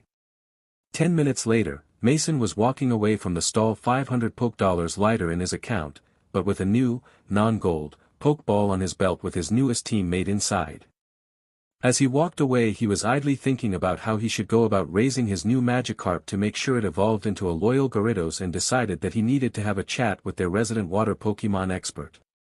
Chapter 21, Poolside Talk, Team Rocket Attack. It took Mason a little while until he actually found Misty, though he wanted to slap himself for not looking for her where he found her sooner. On the topmost deck of the ship, where the largest of the SS Anna's pools was located, and where a multitude of water Pokémon from the various regions were being shown off. Mason couldn't help himself but pause and stare at all of them. There were just so many. Snapping himself out of his shock, he quickly made his way over to Misty and tapped her shoulder to get her out of her own little world. Hey Misty, he said, snapping her out of it. Mason, Misty said, as she turned around to greet him, only to freeze when she saw the egg incubator he was holding. Oh wow, a Pokémon egg. Where did you get it? Mason smirked. I won it as part of a prize for winning 10 battles back on the main deck. Can't tell what it will hatch into though, guess I'll just have to wait and see. Mist smiled at him before looking back out to the pool. Isn't it wonderful, she added as she gestured to the pool and all the water Pokémon being shown off. You never see this many different kinds of water Pokémon all together like this in one place. It's like a dream come true. Mason nodded. Yeah, it is something, he agreed as he watched a trio of Luminion jump out of the pool at the same time as a Milotic surfed underneath them and a pair of Seadra competed against one another with their water guns. It really was a sight to behold. Looking back at Misty, he could see her eyes shimmering with awe as she watched on, making him smile. She really did have such an incredible passion for water Pokémon that the show barely touched on. To see her awe in person was something else. Hey Misty, I was hoping to get your advice on something, Mason asked as he held his newly acquired Pokeball in his hand. I just got a new Pokémon, bought it from a vendor, and I wanted to get your advice on exactly how I should go about training it. I thought if anyone would know, it would be you. Misty smiled at the praise and looked at the Pokeball before nodding. Another water type she said with a teasing tone. What's that make it now? 3 water types on your team. If you're not careful, people will accuse you of being a water type trainer. Mason chuckled. Yeah, I know, though it's kind of hard not to have multiple of them, given they are one of the largest type groups, he mused. So, he said as he held up the ball, you up for giving me a hand? Misty smiled and nodded. Sure thing, I'd never turn away someone looking for help on how to properly train their water Pokemon. Let's see what you got. Mason nodded in response and pointed the Pokeball towards the pool. Come on out, he said as the ball opened and the red beam shot from it to the water as the carp Pokemon materialized. Misty blinked for a moment as she took in the red carp before she said plainly, a Magikarp, she said. Before her lips thinned and she knelt down and began to inspect his Pokemon.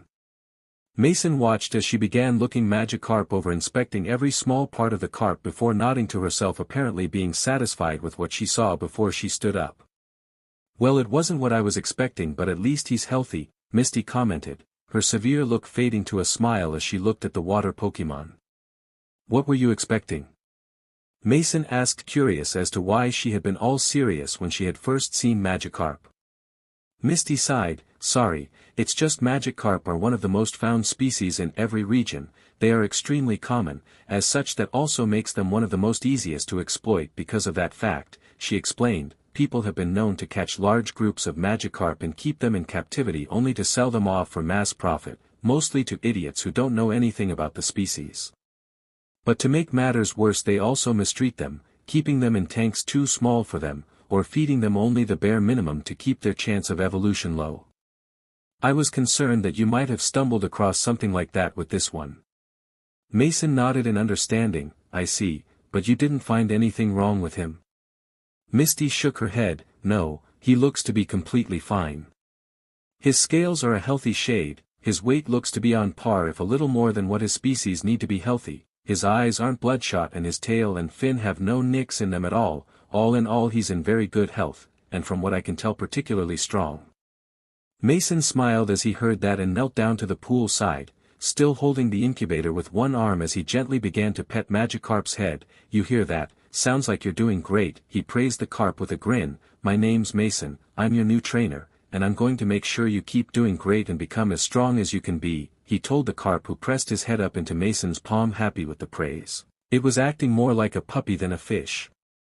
Misty giggled. Looks like he likes you already, she said before she frowned slightly. But have you thought this through, Mason? You know what Magikarp evolves into, right? Do you know the amount of upkeep and training a Gyarados requires? They are very big Pokemon and cost a lot to keep on your team.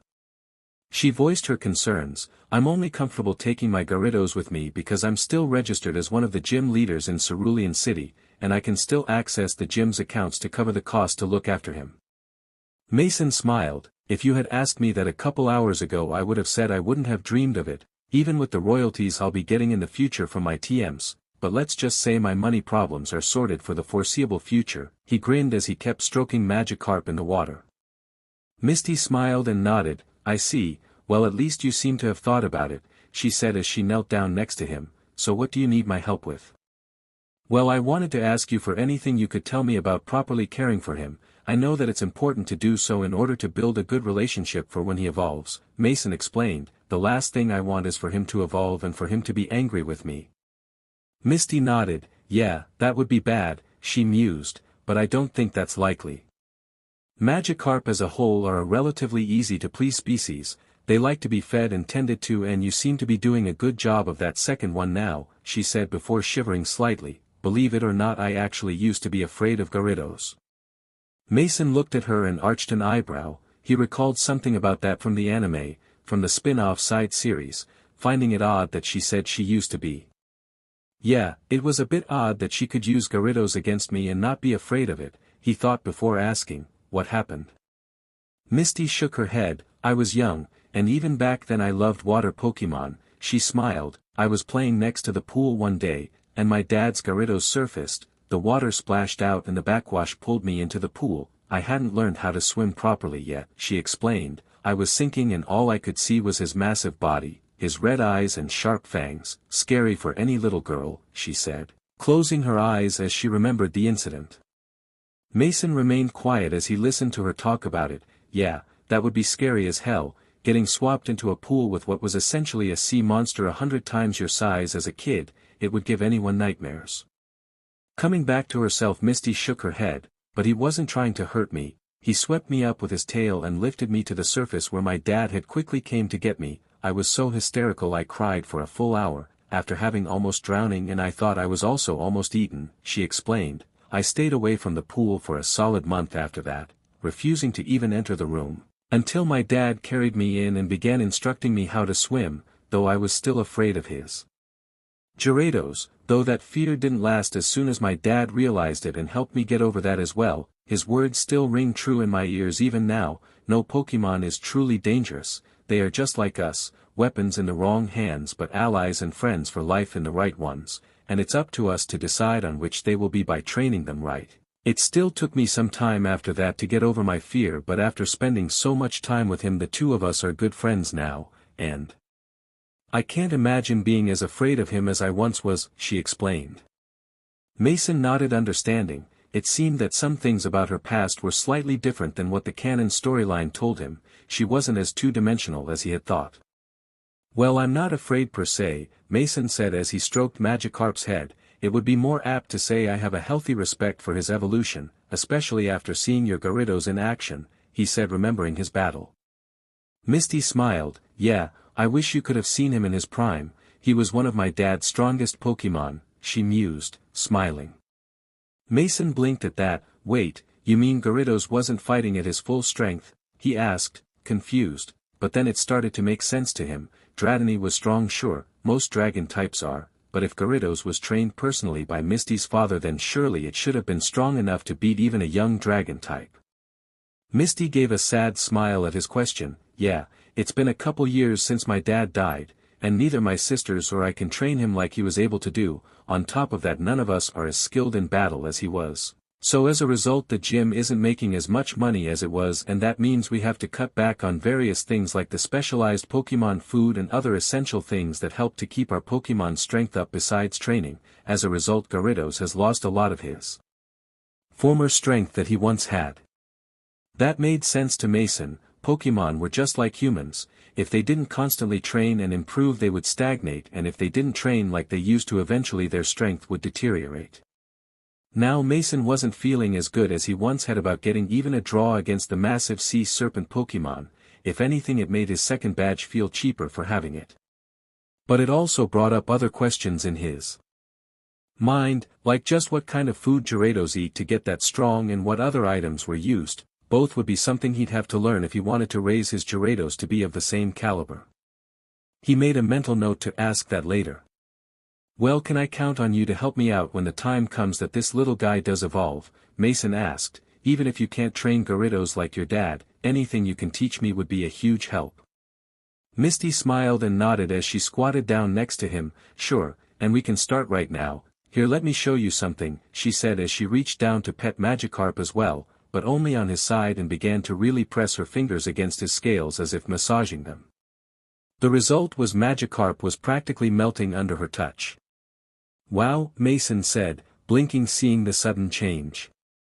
Misty smiled. You see, Magikarp's scales are much tougher than they look, and they have a lot of muscle under them for something their size, so as a result they love getting massaged, and because of their tough scales, you don't have to worry about being too rough with them, she explained. See here, try it, she said as she took his hand by the wrist and put it where her hand had been, putting her hand atop his and pressing down with her fingers to show him how much strength to use.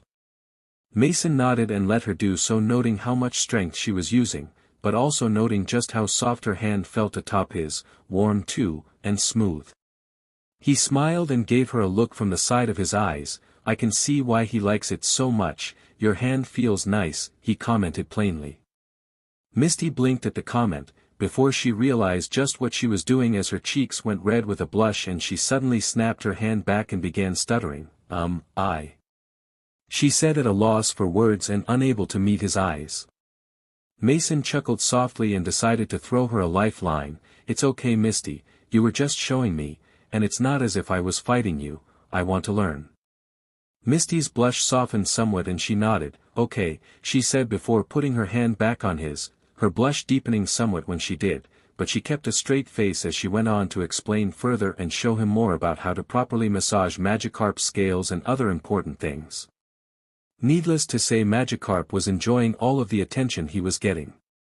The two of them sat at the poolside and talked for the next couple of hours straight, Mason asking his questions and Misty answering them patiently and happily, clearly enjoying being able to share her extensive knowledge on water Pokémon with someone else. It wasn't until the ship's speaker system made a noise and a voice came over the system that they finally looked up to listen. To all passengers, this afternoon's ball is about to begin in the ship's main ballroom on the second deck. To any passengers who wish to attend, please make their way there now, staff will be able to direct you should you need assistance. Mason frowned slightly hearing that and looked out at the ocean around them. He remembered in the anime that it was a storm that caused the SS Anna to sink during the Team Rocket attack, but yet it was starting to get dark now, and while the waters were a little rough they weren't proving to be anything like he thought they would be. Plus it wasn't raining and he couldn't see any clouds anywhere near them. There didn't look to be a storm coming, that was concerning. "Hey, do you want to go?" Misty said, snapping him from his thoughts. "It is getting kind of late and I'm getting hungry after all this teaching." Mason was about to reply when his stomach did so for him, grumbling and reminding him he hadn't had anything to eat since breakfast that morning, and chuckled. "Yeah, sounds like a plan," he said as they stood up and he returned Magikarp to his ball before the pair of them left the upper deck. Though Mason couldn't help but glance back at the open ocean, the mild waves and clear skies, not a storm in sight. Scene break. It only took the pair a few minutes to find their way to the ballroom, but by the time they did it already looked like things were in full swing. The room was full of people around tables, and standing in groups talking while music was played over speakers. Mason could even see a couple of indoor battlefields that were being used as crowds watched on. The ship was certainly much better equipped than what he remembered from the anime. "We should try to find Brock and Ash," Misty said from his side. Mason nodded and the pair of them began to make their way amongst the crowds, looking around as they went. The room was a practical A to Z of Pokémon with trainers showing off their partners to one another. Mason lost track of how many he saw, not just from Kanto but from every region. This ship was a veritable zoo, and it became clear to Mason just why Team Rocket would target such an event like in canon. If they wanted rare and exotic Pokémon, this ship was a gold mine with all these trainers and Pokémon in one place, isolated from any means of getting away. "There they are," Misty said, catching his attention once more, as he looked to where she was pointing to see both Ash and Brock at one of the dining tables sitting down, with Ash practically wolfing down the many plates of food around him. "Misty, Mason," Brock called to them as they approached, "you two having fun?" "Yeah, we were just at the ship's pool appreciating all of the species of water Pokémon being shown off by their trainers," Misty said with a dreamy expression on her face as she sat down. Mason chuckled and shook his head with amusement before looking to Ash. "I'm surprised you're not out there watching the battles, or taking part in one yourself, Ash," he mused, remembering how things went in canon with Ash getting into a battle with some old gentleman and then trading away his Butterfree for Eradicate, a rather dumb thing to do considering in the battle between them Butterfree was clearly the better Pokémon. "That was where I found him before the ball actually," Brock explained as Ash finished off the last of his food. It looked like he was giving it his all.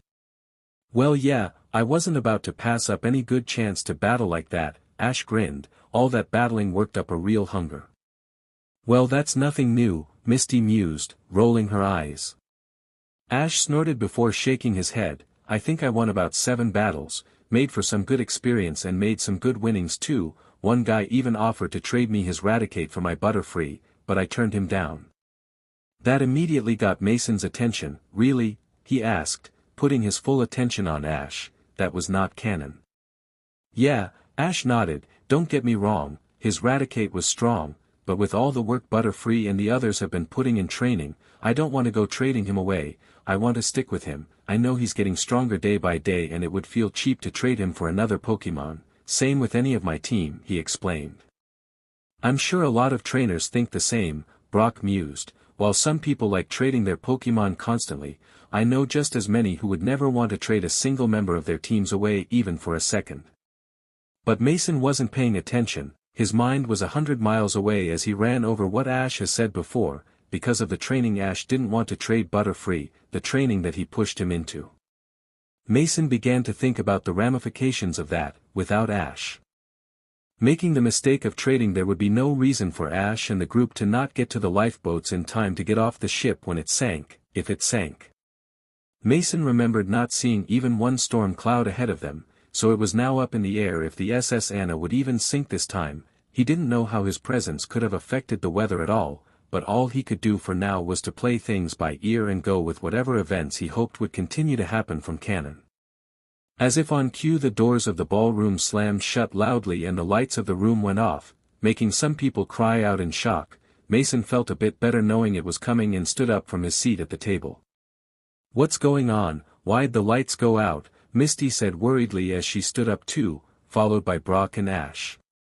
As if to answer her question, a spotlight from above shone down on a table that two familiar people were standing up on, Jesse and James, both wearing two backpack-like machines on their backs, and began to sing the rocket motto, while around the room other lights began to come on. As the various waiting staff pulled off their overshirts and pulled on hats to reveal they were each wearing black shirts underneath, each with a large crimson R on its front identifying them as members of Team Rocket, every other member wearing a mechanical backpack similar to the ones Jesse and James were wearing. "Looks like a heist to me," Mason scowled as he reached down to his pokeballs on his belt, as Jesse confirmed Mason's words and began to give orders and the rocket grunts began to move into the crowd. "What say we make them work for it?" he added before he tossed his pokeball towards the duo on the table, Dratini, Thunderbolt. Dratini's pokeball burst open and the small dragon came out with a cry, electricity running up and down his body as he let loose a powerful electric attack that hit both Jesse and James from the table, Meowth only barely jumping out of the way in time. The sudden attack made the room go quiet as everyone looked on before Mason grinned. "They want our Pokémon, then I say we give them what they want." At his words, other trainers grinned, and absolute bedlam ensued as trainers called out attacks and Pokémon alike, and the battle of the SS Anna began in full. Chapter 22, Battle for the SS Anna, What Goes Around. Mason wasn't sure how long it had been since things started out in earnest. At first the grunts had been slow on the uptake, but within a few moments after the first few attacks, all-out battles were breaking out all over the ballroom. 10 minutes later the doors had been blown open and the battles had spilled out into the hallways and the multiple decks. He had long lost count of the number of rocket grunts he had battled since things got started. He had been rather surprised to see that there hadn't just rocket grunts in the ballroom but all over the ship, raiding the rooms of the various passengers and storage areas. He guessed they were after more than just the Pokémon, which made sense given how many wealthy trainers were on board. He wasn't the only one fleecing them for their cash. Their numbers hadn't been the only thing to shock him, but the variety of their Pokémon did as well. He had been expecting the standard fare of dark and poison types from Kanto, with the others mixed in too, but he hadn't been expecting the foreign Pokémon, Poochyena, Dustox, Spinarak, Ariados, Absol, Mytiana, Kadabra, Hypno, Zangoose, Sereviper, Duskull and Dusclops to name but a few. Team Rocket's arsenal was clearly larger than he had suspected and they were putting up a real struggle to subdue everyone on board. Mason for his part had been running from place to place with Dratini around his neck, Scyther by his side as he carried his egg, while calling out attacks on the fly, only stopping when he couldn't get a quick win.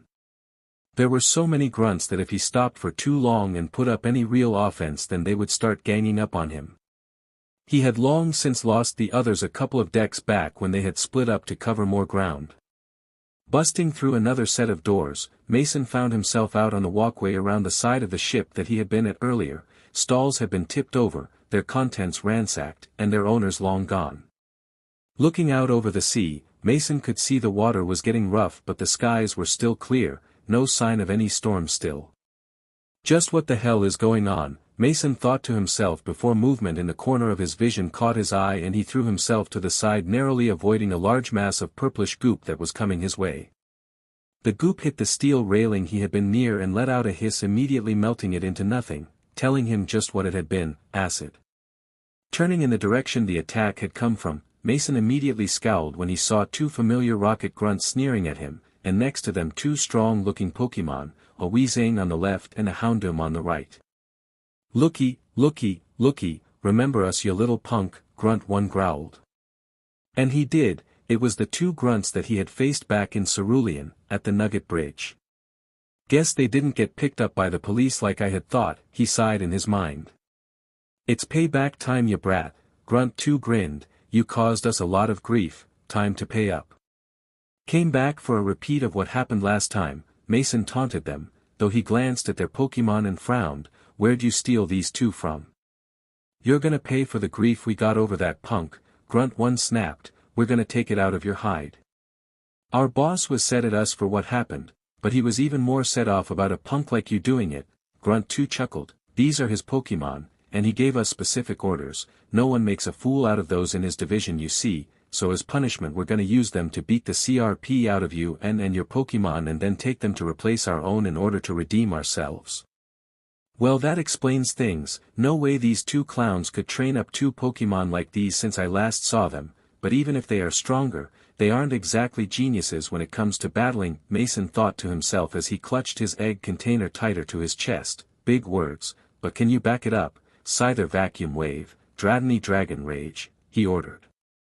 Both Scyther and Dratini moved to obey, both their attacks launching at the same time, and hitting their marks, the Draconic Fireball hitting Weezing and the Blades of Air hitting Houndoom head-on, neither moving to dodge the incoming attacks. As the dust from the impacts faded, Mason's eyes widened when he saw both Pokémon still standing unfazed from the dual attacks, while both grunts stood grinning now a few steps behind them.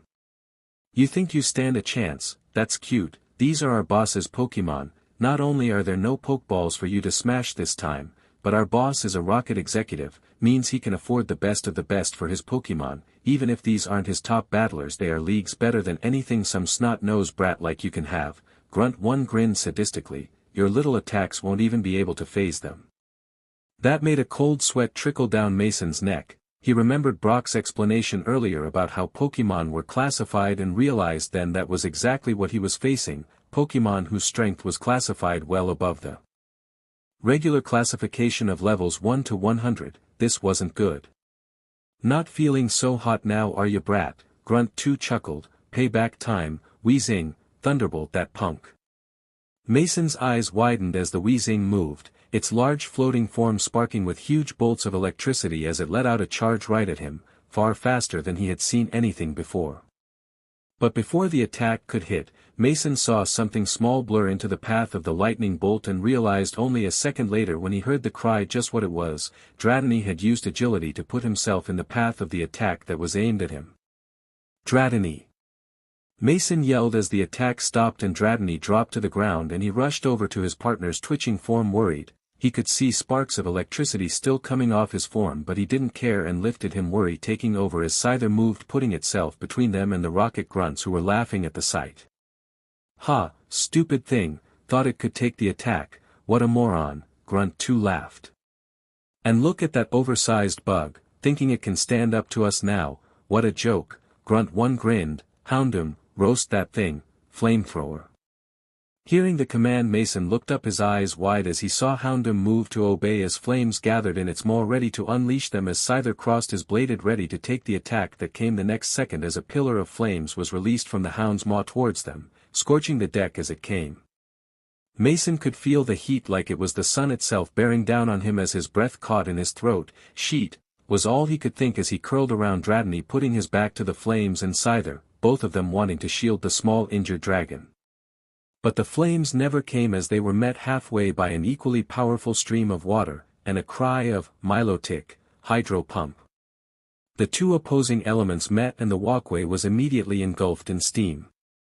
The two rocket grunts cried out as they were met with the scalding hot steam full on though Mason was spared thanks to his coat which was quickly soaked as the steam lingered in the air around them.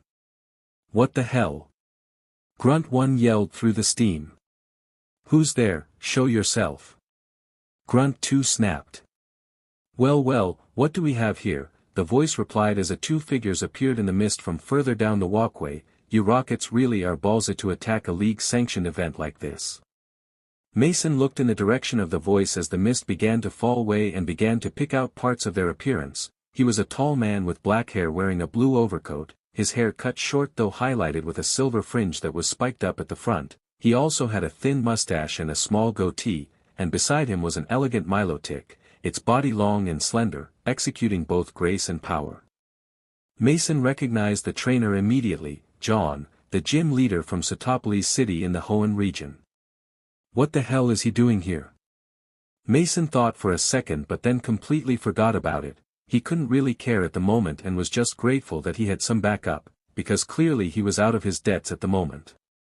John approached Mason, glancing down at him and Dratini before looking back at the rocket grunts with an unpleasant look in his eye. Don't you two ruffians know it's not nice to pick on young tadpoles who have yet to leave their small ponds and see the wide ocean that awaits for them beyond, he stated, his tone glacier cold. Both grunts had seemed to have frozen in shock at the sight of him, knowing exactly who he was, and clearly not expecting to run into him here. What are you doing here? Grunt 1 stuttered out in shock. John snorted, oh come now, surely you didn't really expect the leagues to organize such a cruise for all these little tadpoles and not have some of the bigger fish around to drive off scavengers like you lot. Since I was able to leave my gym in the hands of my apprentice for the time being, I gladly volunteered for such a duty, he explained. Speaking of which, Milotic, show these two what we think of bullies. Milotic gave a cry in agreement before she moved and in a split second launched another powerful pillar of water at the duo, catching them both and their Pokémon and launching them down the walkway and over the railing at the end, the power behind the attack far too strong to be resisted in the slightest. Mason could only gape in shock as he saw the attack. He had seen Hydro Pump being used before by Poliwhirl, but as he mentally compared what he had seen to what he had just witnessed, it was like night and day. He had no doubt that if his Pokémon and Milotic went up against each other that Milotic's Hydro Pump would overwhelm Poliwhirl's in an instant with no contest at all. Are you okay, young man? John broke Mason from his shock. Why yeah, Mason said, not exactly sure what else to say as he looked down at Dratini, who was still in his arms, no longer letting off static discharges but out cold. I just wasn't expecting. He said before stopping himself, not sure what he was expecting anymore. His whole world had grown rapidly in less than a day, and he suddenly felt a lot less prepared than he had before. What good was his knowledge from the anime and video games? If he only had part of the story, things were a lot more than he was expecting. John, seeming to tell his mood, sighed, don't blame yourself, young man, you are only at the start of your journey. Against much older and stronger opponents you wouldn't have stood a chance, despite how well you have clearly trained your Pokémon, he said, gesturing to Dratini and Scyther. Power isn't something that comes easy, it takes time and there are no shortcuts. All you can do is keep pressing forward, he added as he reached into his pocket and took out what Mason recognized as a full restore and handed it to him. You are off to a fine start, were his last words before moving off back inside with his partner, leaving Mason standing on the walkway looking down at Dratini as he clutched the full restore in his other hand, his inner jacket pocket where his newly won Mega Stone sat, feeling all the more heavier. Time skip. It took 10 minutes before Mason pushed his confrontation on the walkway to the back of his mind, and another 5 minutes before he had gone back to looking for rocket grunts to fight. Dratini healed and returned to his Pokeball in protest. Mason wanted Dratini to rest some before coming out to fight again, and so was relying on the rest of his team as he worked his way through the ship's levels one at a time, being careful as he went. As he watched Scyther cut down yet another opponent and the rocket grunt retreat, he stopped for a breather and frowned as he looked around. He had made his way into one of the ship's lower dining halls that was surprisingly empty. In fact, most of the lower levels had less and less rocket grunts as he went, maybe only 5 or 6, and got fewer and fewer as he went. It didn't sit right, something was off. Then he felt the ship shudder under his feet and tilt to one side. His eyes widened as he grabbed onto one of the mounted tables to keep his balance. What the hell was that? He said in shock and looked around just as the lights above on the ceiling turned amber and began to flash and the speakers in the roof began to repeat a message that made his heart drop into his stomach. Breach in Deck 7 and 8, all crew and passengers please make their way to the life rafts immediately. Sheet, Mason cursed as he recalled Scyther to his ball and turned on his heels to run back to the stairs and back to the ballroom to try and find the others. It seemed even without the storm this ship was going to go down. Scene break. Misty and Brock were the first two that Mason came across, apparently having met up again and battling a slew of tougher-looking rocket grunts, all with Zangoose who were putting up a fight and preventing them from moving forward. Need a hand, Mason called as he saw them and plucked a Pokeball from his belt. Mason. Misty called, relieved to see him as he tossed the Pokeball into the fray and Marowak burst free, releasing a stream of flames at the 5 cat ferret Pokémon to give them some breathing room. "I'll keep them busy, you guys," Mason began to say as he looked over their Pokémon but blinked and gave them a second look. Brock had both Geodude and Rhyhorn out, their hard exteriors proving harder for Zangoose to get through, and Misty. "When did Oddish evolve?" he asked as he looked at Misty's newly evolved Gloom. "Oh, about 10 minutes ago actually," Misty smiled. All this battling seemed to be just what she needed to finally become strong enough. Fancy that," Mason mused before shaking his head, "but never mind that now, we need to get out of here." "We're trying," Brock said after giving his Pokémon more commands, "but these guys have every other exit guarded, same with the lifeboats. We heard what happened, apparently some idiot let out a trio of Electrode on the lower decks and had them self-destruct. Apparently they think the trainers will gladly hand over their Pokémon if they think it will save their own skins." Mason blinked at that. DMN, that was something he hadn't seen coming by a long shot. Seems whoever was in charge of this heist had some pretty dark plans. He didn't think Jesse or James would have the stones to do something like that. Then his mind went back to what those 2 grunts from earlier had said about their boss. He didn't think they meant Giovanni, because they mentioned something about a division of Team Rocket, so it was likely whatever Rocket admin that was in charge of this mission that had ordered this tactic, the same one that apparently was set off at him. Great. "Any idea where Ash is?" Mason asked as he watched the Rocket grunts move their line back to regroup as another 2 came forward with a pair of Hypno to put up barriers. 2 corridors down, he's helping another group trying to fight through another blockade like this, Brock sighed.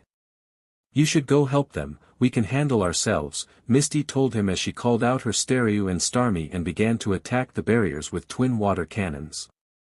Mason nodded and recalled Marowak. "Good luck," he told them before he went to run to give Ash a hand. Turning the corner he ran around the bend and ran in the direction that Brock had said Ash's group were in, heading down through a row of cabins following the nearest sound of battle, readying himself for the next bout. Unfortunately his attention was so focused on that he didn't notice one of the cabin doors being partly open as he ran past it, nor the metal bar that was swung out of it before it hit the back of his head, and all he knew was darkness as his vision faded and he fell to the ground, his egg incubator rolling off down the corridor as he hit the floor just as the ship shook with a second explosion on the lower levels. Time skip.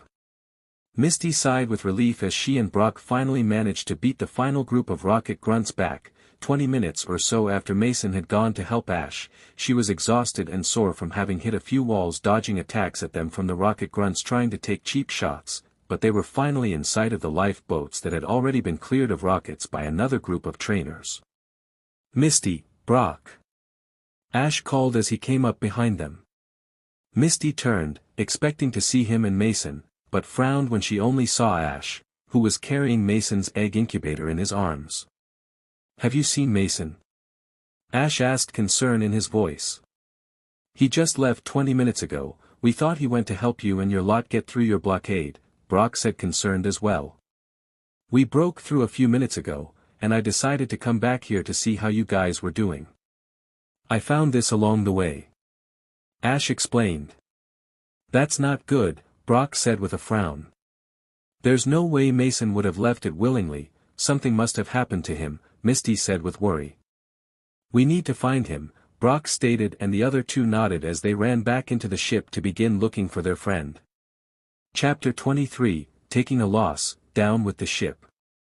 His head hurt, was the first thought that came to Mason as he regained consciousness. It felt like someone had taken a 9-iron to it for several rounds. With a groan he began to try and push himself to his feet, only to fail when his arms didn't move like he wanted them to, and he felt something around his wrists keeping his arms behind his back as he lay on the ground. That instantly had him on alert, and his eyes opened only to blink rapidly to blink the spots out of his vision. As his vision slowly cleared he took stock of his surroundings. He was on the floor of one of the many trainer suites of the ship, and he wasn't alone. "Well, look who's awake," said the familiar shrill voice, making Mason narrow his eyes at the source, the snob, the one who he had beaten in his last battle, and standing behind him were the familiar figures of Jesse, James, and Meowth. "What the hell are you doing, you idiot?" Mason said as he once again tried to push himself to his feet. The ship's sinking, we have to, he began to say, only for pain to lance across his face as the snob lashed out with a kick across his jaw that sent him onto his back with a groan. "Shut your mouth, trash," the snob hissed at him with a scowl. "I know full well what's happening, and we're going to get off this ship just fine. You on the other hand aren't going anywhere," he said with a hissing little laugh. "That's what these three are for, you see, to ensure that." James snorted from behind the snob with his arms crossed over his chest. "He's paid us a pretty little sum to get you here, brat. Not that we wouldn't have done it for less," he mused as Jesse giggled next to him. "Consider this payback for the trouble you gave us both in Viridian and then again in Cerulean," Jesse mused. "Once this guy here is through with you, we'll be taking your Pokémon as a bonus." Meowth burst out laughing at that. "Considering how rare they all are, we're bound to get a promotion when we turn them all over to the boss," the cat laughed aloud. "Enough blabbering," the snob cut in as he stepped forward. "I want what is mine," he growled, his fists balled at his sides. Mason looked at the snob, catching on to what he meant, and thinking quickly he snorted, "Well, that's too bad. I've already sent Tyrant and Drillbur off to my storage location, so there's no way for you to." Mason began to lie through his teeth, only to once again be cut off, this time by a kick to his stomach that made him double over. "I told you to shut your mouth," the snob spat at him. "Do you think I care about those pathetic weaklings? The only thing unique about them was their colorings. I have dozens of other Pokémon just like them of other species. Do you think I would go this far over 2 runts like those?" he growled before lashing out with another kick to Mason's gut, making him grit his teeth so as not to let out a pained noise. "I want what is mine, I want my stone back," the snob snarled down at him. That made Mason's blood run cold. After finding out just how weak he and his team were in the grand scheme of things, the idea of Mega Evolution was something Mason clearly needed if he wanted to even the odds. If this punk took the stone from him, he didn't even know how to go about getting another one. He couldn't lose it. "Are you an idiot?" Mason groaned. "You lost both the stone and Pokémon in a registered wager, you can't just." Mason tried to argue only to get kicked again, his words only seeming to have set the snob off even more.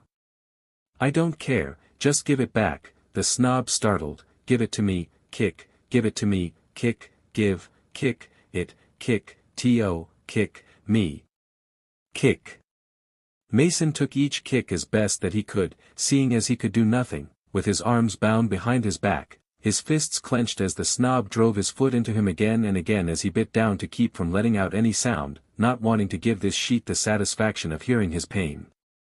Enraged at the lack of response, the snob snarled before lashing out with another kick, this one to Mason's jaw. The force was enough to snap his head back and leave his ears ringing, and also caused him to roll over to his side, the action causing his jacket to open and the case holding the mega stone to fall out at the snob's feet. Finally, the snob said with elevation, seeming a bit out of breath, as he knelt down and took up the box and pocketed it with a satisfied smirk, "There wasn't that simpler," he said before turning his back on Mason as he walked to the door. "He's all yours, I'll wait outside," the snob said to Team Rocket as he passed them with a grin on his face.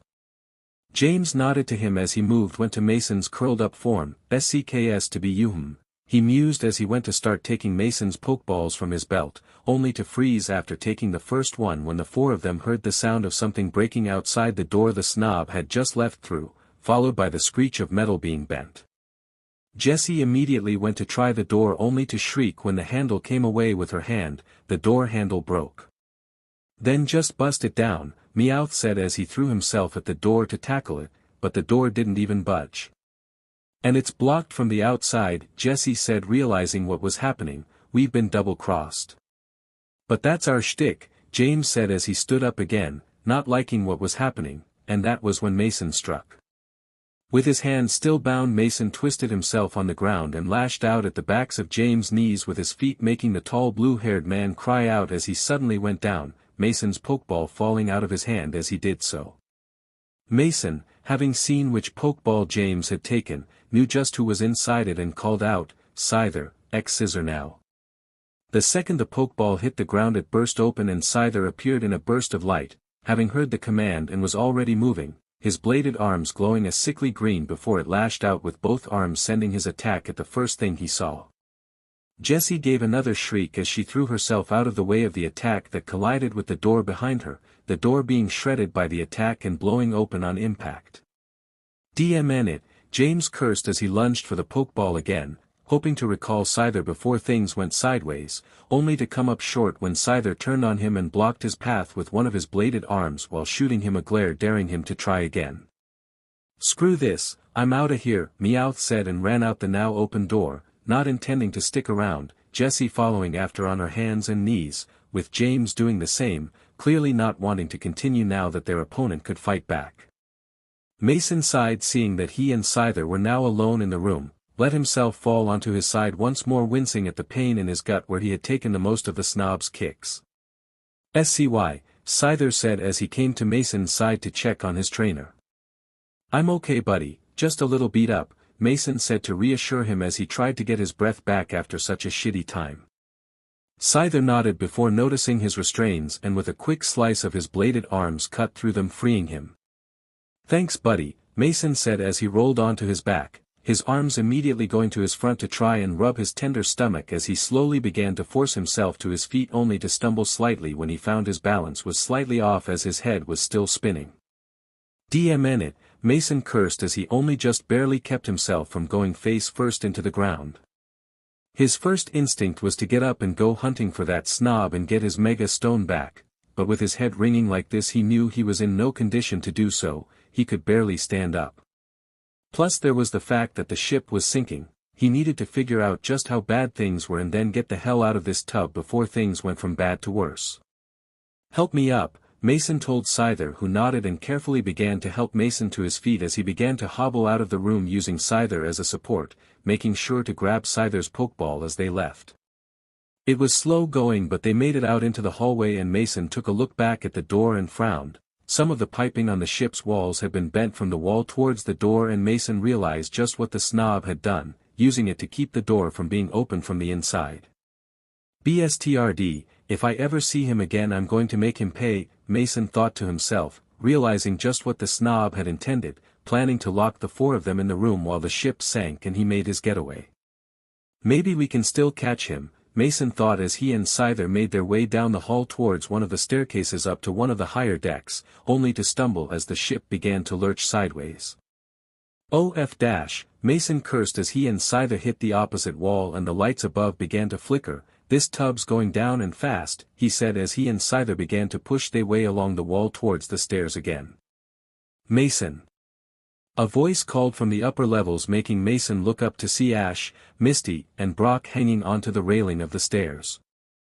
Mason's eyes widened when he saw them. "What the hell are you three doing here? This ship's going down," he yelled as he and Scyther got closer to the stairs.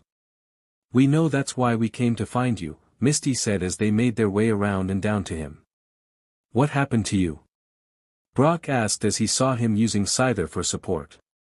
"I'll explain later, right now we just have to," Mason began to reply only for a loud shrieking noise to cut him off, the sound of metal tearing and giving out under pressure, followed by the whole ship shaking under their feet.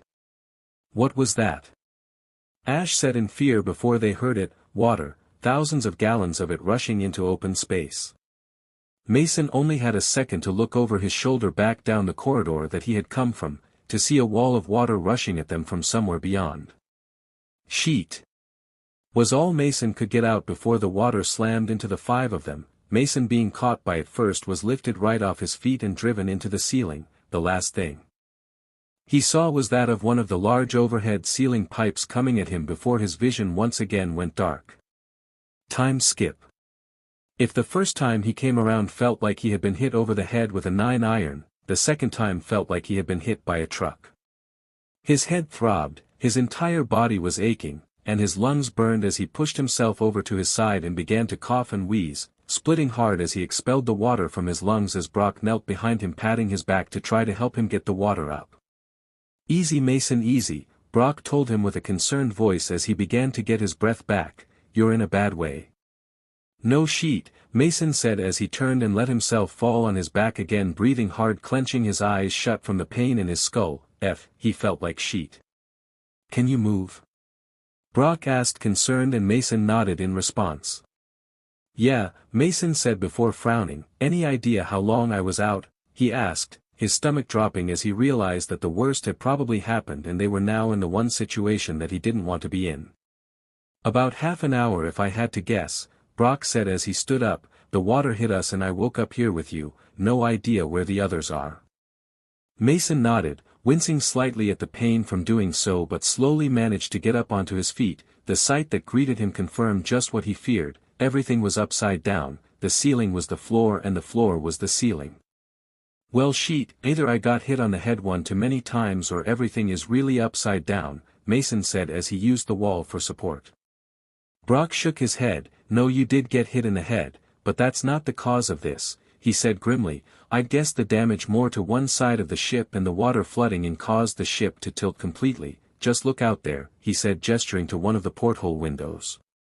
Mason looked and swallowed hard. It was extremely dark, but he could make out enough. The ship was completely underwater. Well CRP, he said, closing his eyes, this is the place we want to be. Understatement, Brock mused. Come on, we need to find the others. You can fill me in on what happened while we search. Mason grunted in the affirmative as they began to move looking for the others. Mason could only hope that things hadn't gone completely to shit with his involvement and that both Ash and Misty were still alive. After all, from what he remembered, the group hadn't been separated in the anime, but then again it had been a storm that had sunk the ship then and not explosions from electrodes under Team Rocket orders. That had him worried, and for a whole other reason. The ship had been mostly intact when it sunk in the anime. That had been what had given the gang the chance to escape and swim out, but this wasn't the case here. He didn't know if things were going to play out like they had. In short, they were nearly completely off script and Mason didn't like how things were going. Not one bit. Time skip. So that's what happened, Brock said with his fists clenched by his side as he and Mason made their way through the hallways of the ship, Mason having just finished recounting to Brock how he had been blindsided by Team Rocket on orders of the snob he had beaten in his last battle. Yeah, I was so stupid, I should have seen it coming. Pricks like that would never just roll over without trying something, Mason said as the reality of everything that had happened as well as their current situation was starting to sink in. Not only had he lost his rightfully 1 mega stone, but now they were likely miles below sea level with no way of getting out. Things were really not looking good for them. Don't beat yourself up, you can't blame yourself for other people's actions, Brock told him shaking his head. What matters most now is that we find the others and get out of here. And how do you suggest we do the second thing on that list? Mason asked plainly. True, he knew just how the gang had done so in the anime, but realistically speaking there was absolutely no way it was feasible physically speaking. Even if we somehow get out of the ship, we're miles below sea level. The water pressure alone down here will kill us. Brock shook his head. I'm not sure, but we can worry about that after we find the others. That should be our concern right now. Mason sighed and nodded. Right, one thing at a time, he said as they continued on, coming to another stairway that they couldn't use due to everything being upside down. Any thoughts? Brock asked as they looked at the water in the upper decks now beneath their feet. Mason nodded. I could send Poliwhirl down and see if he find anything. Brock nodded. Do that, being a water type he'll be able to handle the water pressures at this depth. Mason nodded and reached for Poliwhirl's Pokeball, but before he could take it from his belt, the water began to bubble and both Mason and Brock took a step back from the water just as a pink head breached the water's surface. Mason blinked as he immediately recognized the Pokémon that began to come out of the water. Is that a Slowbro? He asked, completely bewildered by the appearance of the hermit crab Pokémon that came out of the water and looked at the pair of them. Yeah, it is, Brock confirmed just as confused as Mason, but where did it? He began to say before the Slowbro's eyes began to glow a bright blue, and suddenly Misty, Scyther and Ash with Pikachu on his shoulder appeared in the hallway next to them.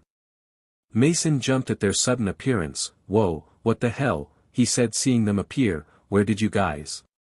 He began to ask only for Slowbro's eyes to glow blue again and the strangest sensation Mason had ever felt came over his body. His everything tingled before suddenly it felt like all the air was pulled from his lungs and he staggered forward as everything around him shifted. Mason blinked rapidly and looked around suddenly finding himself somewhere completely different and much darker. What in the, he said not sure what just happened. That was weird, Ash voiced as he fell back on his butt before letting out a disgusted sound. "Oh yuck, what is this? It's so slimy." Then a light shone on them, making Mason hold up his hand at the sudden bright light. "My apologies for the less than comfortable conditions, but given the direness of the situation, I didn't have many other options." A familiar voice spoke out as a familiar figure approached them. "Juan," Mason said after a second to blink the light out of his eyes and look around to take in just where they were. Everything that he could make out was a pinkish red, and the ground under their feet was uneven, and just like Ash had found out, slightly slimy. It only took him a second to realize just where they were, and it made him blink several times fast. Are we where I think we are?" One chuckled softly. "Well, that depends. If you believe you all are currently in the mouth of my Wylord, then the answer is yes," he mused with a small smirk.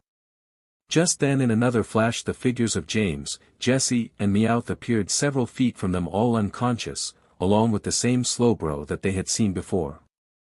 "Of course, that Slowbro is yours as well, isn't it?" Brock said in realization. "You sent it in to teleport anyone it found still on board here."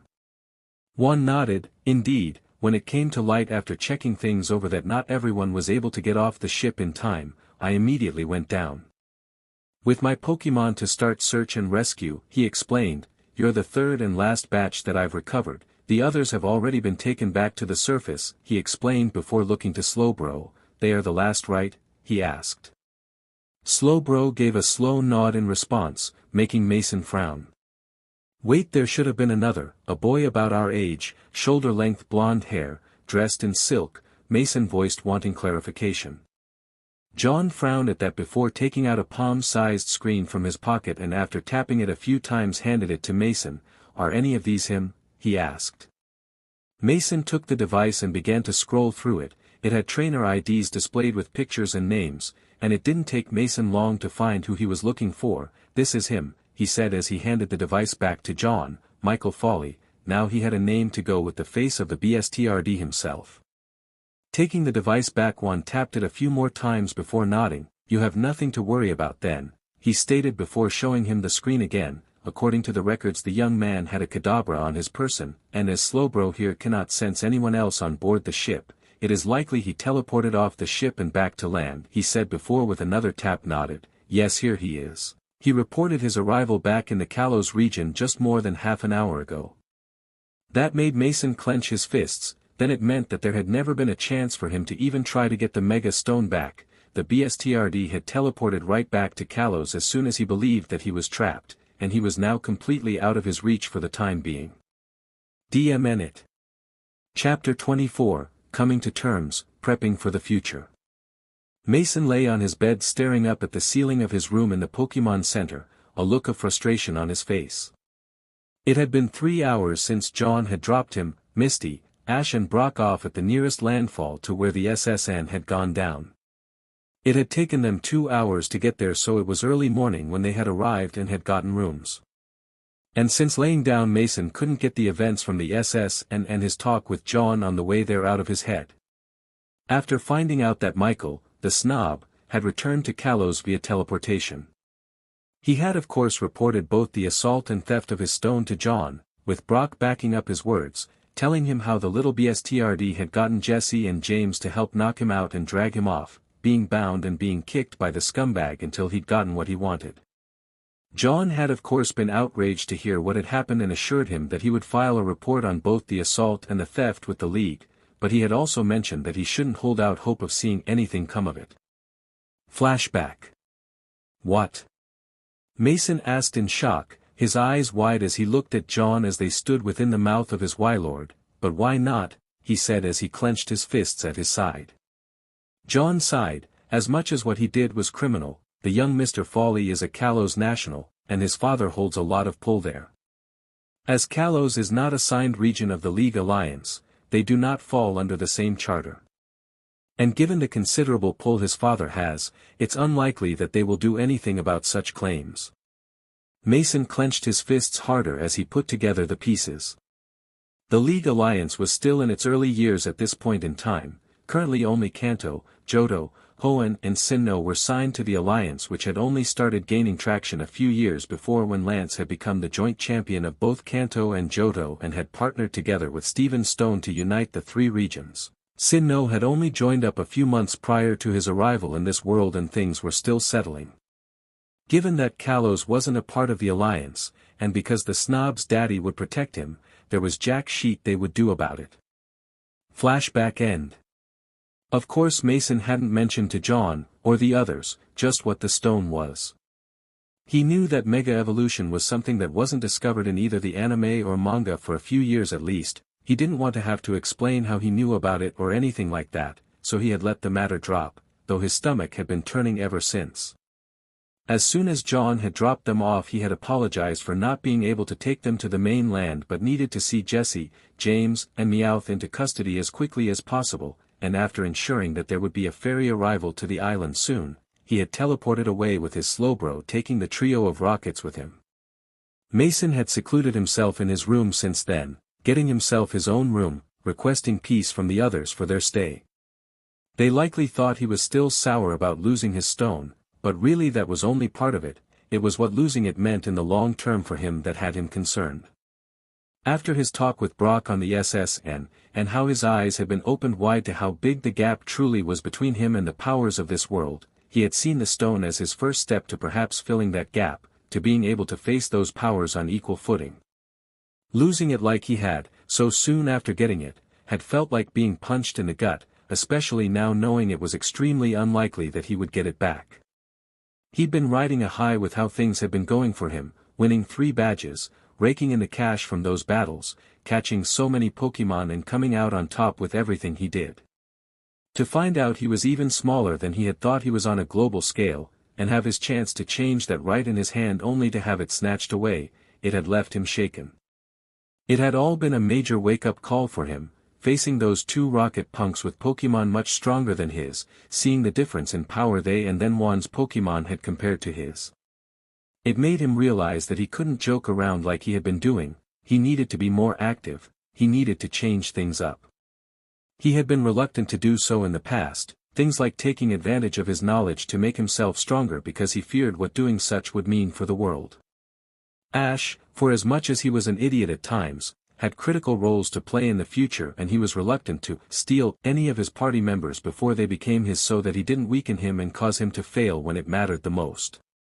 He could have easily pulled Charmander into his team. It would have meant having a major powerhouse like Charizard in his roster later, but he hadn't because Charizard played a critical role in Ash's team, and without Charizard Mason severely doubted Ash would be able to get out of half of the situations he would get into in the future.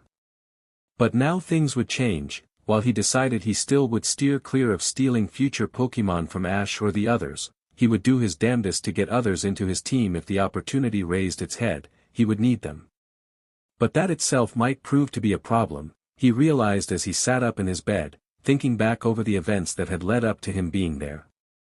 Team Rocket had held the SSN back from sailing when it was meant to. That in itself might not have appeared to be a big deal, but it had changed things. With the SSN not sailing when it was meant to, it had led to it missing the storm that had originally sunk it in the anime. That had led to Team Rocket's raid going on longer than it had originally. And when the trainers on board started putting up a fight to keep their Pokémon, things had escalated further when Team Rocket used electrodes to make the ship start sinking in order to leverage the trainers' freedom for their Pokémon when things got tight for them. All of this meant that currently the group was a full day behind where they were supposed to be in comparison to the normal timeline, and that scared him. It meant that because of him holding them back things were off course and he would have trouble predicting what was going to happen. He knew according to canon, that after the gang originally escaped the SS and then James had done the dumbass thing and angered Magikarp into evolving, resulting in them getting sent flying and separated. The gang's Pokémon were meant to land on an island where Giovanni had giant robot Pokémon as part of an amusement park. He knew now that was never going to happen. And while it might have been a small thing, he didn't know what it could butterfly into later on. Things were currently out of his control, and all he could do was hope that they righted themselves with time. Bringing his hands up and ran it through his hair before he shook his head. All right, no more wallowing, he sighed. So what if things are out of whack right now? I still have knowledge I can use to my advantage. A day either way won't really make a difference in a large way for most of it. But this all proves one thing, I need more information. While the library in Cerulean helped give me a general picture, the whole global Pokémon power rankings proves that I don't know everything. That has to change and fast, he said before getting his MacBook out of his bag along with his hard drives. Turning down its volume along with opening up a Word document, he began to watch through the Pokémon episodes once again, this time making notes of not only various Pokémon he saw that he could add to his team, but also jotting down other things he'd have to find out about for sure in this world so he didn't say something in the future that wasn't common knowledge.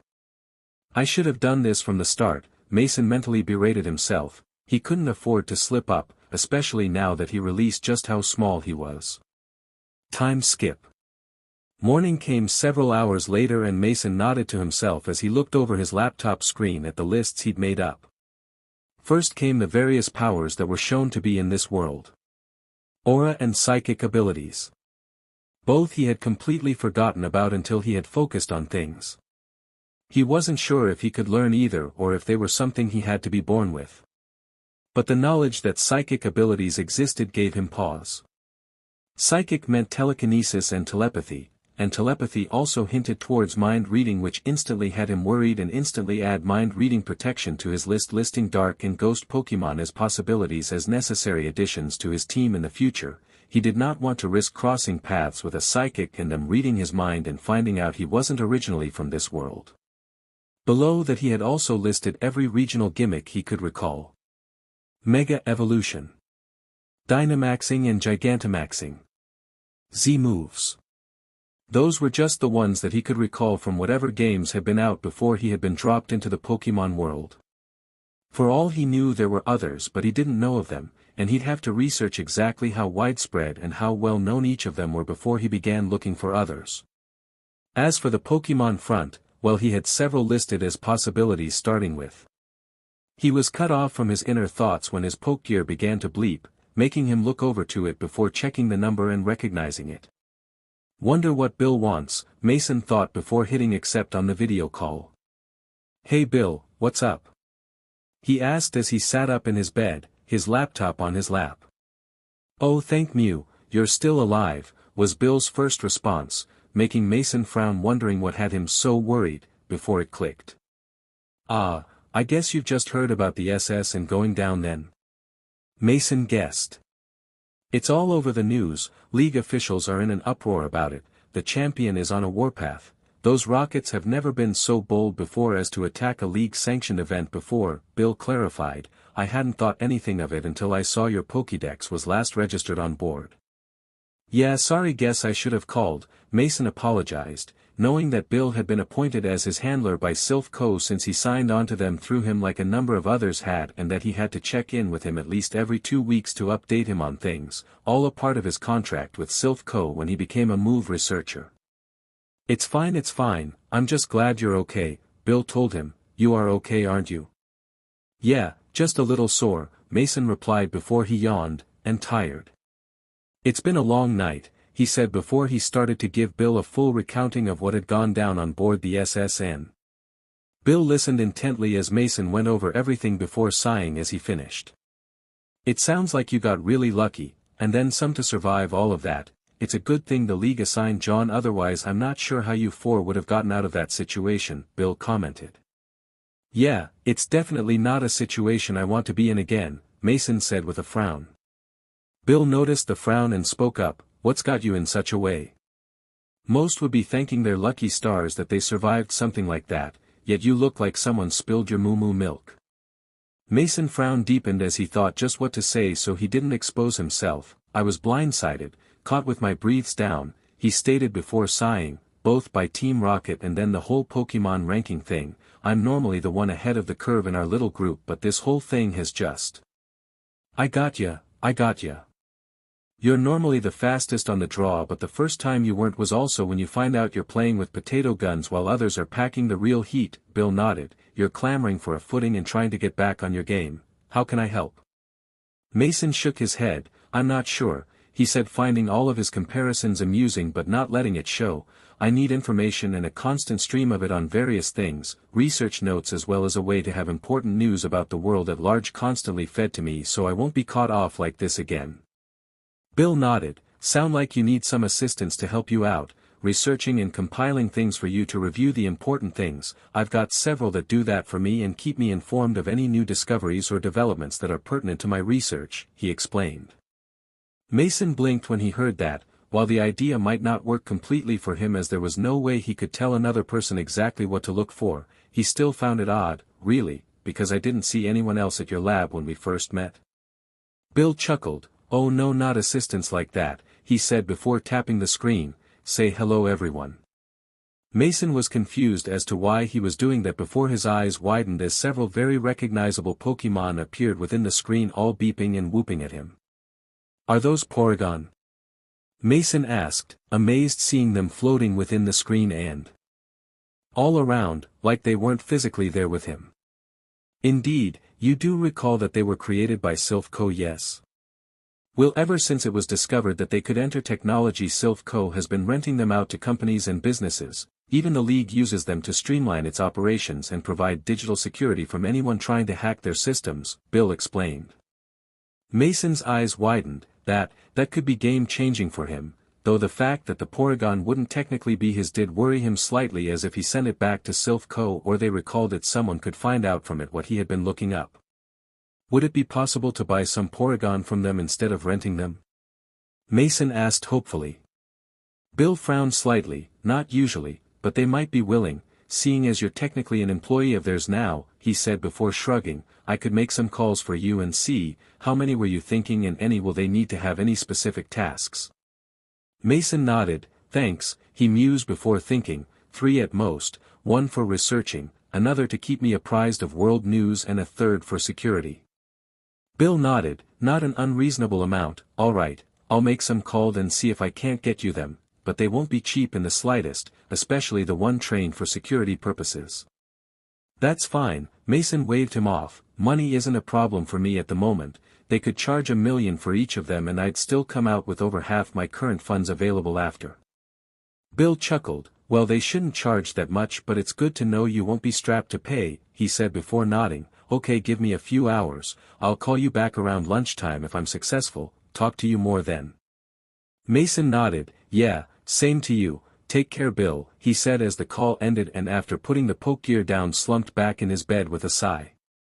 Those Porygon would prove to be a major boon if he could get them, but they also pointed out yet another major problem for him that he hadn't considered. It had been a good thing he hadn't even tried to connect his MacBook up to the Pokémon internet network. If he had and someone took an interest in him and what he would have been looking up, yeah, that would have been bad, especially if his collection of Pokémon episodes had gotten out as a result. Future knowledge outside of his control would be bad. A knock at his door pulled him from his thoughts, making him instantly close his MacBook and quickly put it away into his bag before answering it. Opening the door, Brock greeted him. Hey Mason, how are you feeling? Mason sighed. Not much better, but I'll manage. Well, it's time for breakfast, maybe getting some food in you will help, Brock suggested. Mason nodded. Yeah, now that you've mentioned it, he said before his stomach grumbled, making him chuckle. Last time I ate anything was some stall food back on the SSN. Well, that's no go. Come on then, everybody else is already down in the canteen letting their Pokémon out for a morning meal, Brock said as he gestured down the hall. Mason nodded. Yeah, sounds good to me, he said as he stepped out of his room, closing the door after him before following Brock down to the Pokémon canteen. Time skip. After joining the others in the canteen, Mason was quick to let out his team to join the others before he joined Brock in dishing out their pre-prepared Pokémon chow. It only took a couple of minutes as Brock was so well organized, having the various pellets stored in various containers with the Pokémon typings labeled. When he got to his newest party members, Tyrant and Drillbur, Brock handed him 2 bowls. There we go, a mixture of my rock type's favorites alongside some of Dratini's preference for Tyrant and a specialty ground type mix for Drillbur, Brock said as he took them and nodded his thanks before putting the bowls down in front of the 2 silent Pokémon. There you go, eat up you too, Mason told them, smiling for encouragement. Both Pokémon nodded to him before they began eating slowly. but froze after the first bite, making both Mason and Brock frown. But before either of them could speak up and ask what was wrong, both Drillbur and Tyrant began to quickly dig into their food like they had tasted nirvana, showing the closest thing to emotion since they had first become his. Mason blinked at the sight, confused as to why they were acting like that, but then it clicked for him why, and he clenched his fists at his side as yet another facet of Michael's treatment of them revealed itself. "BSTRD, Mason said under his breath, "absolute BSTRD. Brock gave a grunt of agreement and a nod, having heard his words and come to the same conclusion as he had. "Some people just don't deserve to have anything to do with Pokémon," he said before shaking his head. Mason took a deep breath before letting it out slowly as he turned away from them, letting his anger out as he did so. It was yet another thing he would make the BSTRD pay for, but given that he was currently out of reach, he could only let it go for now. With the Pokémon seen to, both he and Brock went to the buffet table that was laid out with breakfast foods before filling a plate each and joining the others at their table to fill their stomachs. "So, how long do we have to wait for the next ferry to the mainland?" Mason asked as he made up a bacon butty, piling it high before adding some red sauce to it. "Not long, the next ferry is scheduled for tomorrow evening, so we have the whole day and tomorrow morning to just relax here," Brock answered. "It's not long, but I think we can make the most of it, especially given where John left us off at," Misty said with a smile. When Mason looked at her in confusion, she clarified, "We're in Porta Vista. It's a very popular holiday resort with a massive beach." That struck a chord with Mason when he heard that name. Porta Vista, given how he had recently rewatched the anime just a few hours ago, he knew the significance of the resort city. Not only was it a part of one of the banned episodes that he had actually never seen, but it was also the location that was attacked by the Tentacle Army and the giant Tentacruel. Which meant either today or tomorrow they would be in major trouble if nothing was done, because he really doubted that any of their Pokémon could stand up to a Tentacruel so big it could bring down high-rise buildings with a single hit. Pushing down his worry about the impending attack from the sea, Mason took a bite out of his bacon butty to help calm his nerves, only for Ash to speak up complaining. "But there isn't even a gym here," he complained as he stared at his half-eaten breakfast. "Not everything revolves around gym battles, Ash," Misty sighed at his complaining. Mason himself was grateful that his mouth was full at the moment, or he might have spoke up himself and commented on how Ash should use the time to train, but almost choked on his food when Ash responded with, "Guess I'll just have to train in the meantime then, we'll get to them when we get to them, no use in complaining now." Swallowing his food and looking at Ash for a moment like he'd grown a second head, Mason couldn't help but smile and chuckle softly to himself. It would seem that he'd finally gotten through to Ash back in Vermilion City, and it had stuck. Before he took a bite out of his butty again, Mason glanced at Brock. "Say Brock, do you think you could give me more clarification on that thing we talked about back on the SSN?" Brock arched an eyebrow at his question. "Oh, you mean the Pokémon power scaling classifications?" Hearing this, Misty's eyes widened. "Brock," she said in a shocked tone before lowering her voice, "you know you're not supposed to bring that up. It's not something new trainers are meant to be concerned about in their first year or two of their journey." "Not usually," Brock commented, "but Mason here got himself quite the prize on the SSN, some second-generation Pokémon items, so I thought I'd fill him in to explain things to him." Misty couldn't help but give a wide-eyed look. "That's impressive. You don't normally see any of those kinds of things in the open, they're usually kept very hush-hush considering how valuable they can be," she said before nodding in understanding as to why Brock had spoken about what he had now. What are you talking about?" Ash asked, not really sure what was going on. Brock and Misty exchanged looks, before Misty sighed and gave Brock a nod, before Brock began to go into lecture mode and give Ash the same rundown that Mason had gotten back on the SSN. Mason meanwhile ate away at his buddy, and was finished by the time Brock wrapped things up. By the end of it, Ash was staring at Brock with wide eyes and mouth agape as he tried to come to terms with what he'd been told. Finally getting his wits about him after a few more moments, he closed his mouth and swallowed hard. That's kinda frightening, hard to take in, mind-blowing," Mason offered with a teasing tone as he sat back in his chair, a bottle of moo-moo milk in his hand that he sipped from to wash down his breakfast. "My thoughts exactly." Both Brock and Misty chuckled and giggled at Ash's response, who blushed before pouting at their teasing before getting back to eating with a muttering of "JRKS, though there was no heat to it. Brock shook his head in amusement before looking at Mason. So why are you asking about it again, Mason? I thought I explained it pretty well the first time to you. Mason nodded. You did, but then something happened on the end during the raid that has me concerned, he said before he went on to explain to them about how he had encountered 2 rocket grunts on his own back in Cerulean City and how they had came after him on the SS and with much more powerful Pokémon and how they hadn't even flinched at his Pokémon's attacks, and that it was only thanks to John's intervention that he had gotten out of that situation. After hearing the tale, both Misty and Brock were frowning. Sounds like advanced high tiers to me, Brock commented as Misty nodded. They'd have to be to shrug off attacks just like that, Misty added. Mason frowned. Tiers, he asked for clarification. Each classification of Pokémon also has sub-tiers, low, middle and high, to further classify their strength. Going by what you described, both of those Pokémon would need to be at least high tier in the advanced ranking scale, if not higher, to shrug off attacks from your Pokémon's levels like they did, Brock explained. That would put them just a rank below breaking through to the ace rankings, Misty explained, seeing Ash looking confused. Any lower and they would have shown at least some reaction to your attacks, Mason. Taking that on board, Mason nodded. He had guessed it had to be something like that. It would also explain how they were so easily beaten by John's Milotic, Brock commented. Last I checked it was registered as a middle-tier ace-level Pokémon. High-tier ace actually, Misty corrected him, he broke through 2 months ago. Mason chuckled, because of course Misty would keep herself appraised of the strongest water-type Pokémon out there. Shaking his head after a moment to clear his thoughts, he spoke again. What I want to know now, is if either of you two know how can I get my Pokémon to that level. It can't just be regular training, he asked, hoping one or both of them could point him in the right direction.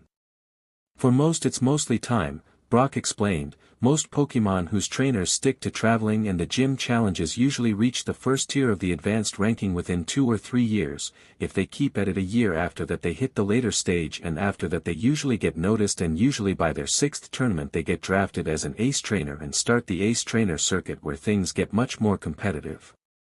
I don't have years, Brock, Mason told him. What if those two come looking for me again? There has to be a way. Any way I can speed things up, anything more I could be doing that I'm not already doing. Brock and Misty exchanged looks again, before Brock sighed. Listen, Mason, it's not really something we're meant to talk about with trainers at your current stage of your journey. Trainers at your stage of things aren't normally ready to handle the kind of power that Pokémon in the upper ranks can dish out, Misty explained. You remember how I told you that Gyarados was my dad's strongest Pokémon and that he was weakened after so many years of not training and not getting the same supplies that he did when my dad was still around? Mason frowned at this but nodded, before Misty continued. Well, Gyarados used to be a high ace class in strength, borderline on breaking through to the elite rankings, but after years of lack of proper training and nutrition he's fallen back to just the top tier of the middle advanced rankings, she explained. That immediately brought Mason up short, and his mind worked furiously to try and put that into context. He and Dratini had fought Gyarados and had won, but how could he have when? It clicked and his stomach dropped. Why you? You threw the match, you let me win. Mason said after a second more as the realization sunk in. Misty nodded and Brock spoke up. Winning isn't the only way that trainers can get a badge at a gym, Mason, Brock explained. A good 60% of the time it comes down to a gym leader's discretion on whether or not a trainer will get their badge. We spend every day battling, we're much more experienced than regular trainers. It's a gym leader's job to not only test a trainer's strength but to make sure they are skilled enough to handle the responsibility that will come in the future as their Pokémon grow more powerful. Mason swallowed and looked down at the table, his eyes shadowed by his hair as he fell silent. POV change.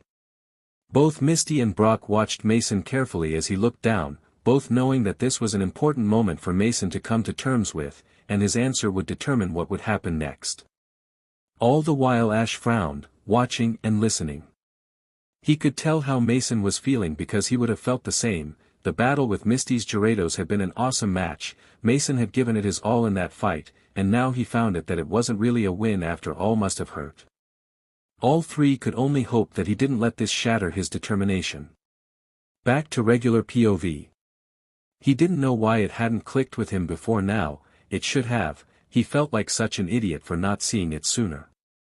It should have made more sense to him sooner, as soon as Misty had told him about Gyarados being her father's strongest. Even years of not training and eating properly wouldn't lower a Pokémon's strength all the way, they would still be powerhouses that he was currently nowhere near being capable of beating at his current strength. It was yet another wake-up call, and yet another reason why he needed to get on that level and fast. Looking back up, Mason's eyes were narrowed as he looked right at Misty. We will be battling again, when I get on the same level, and you won't be handing me a win next time. Got it, he said with conviction. This response got smiles from the trio. Seeing the determination in Mason's eyes, he hadn't let this revelation break him and had just used it to fuel his determination to push on regardless. Misty smiled back at him and nodded. Definitely, she agreed, and she was looking forward to when that day came, before glancing at Brock and nodding.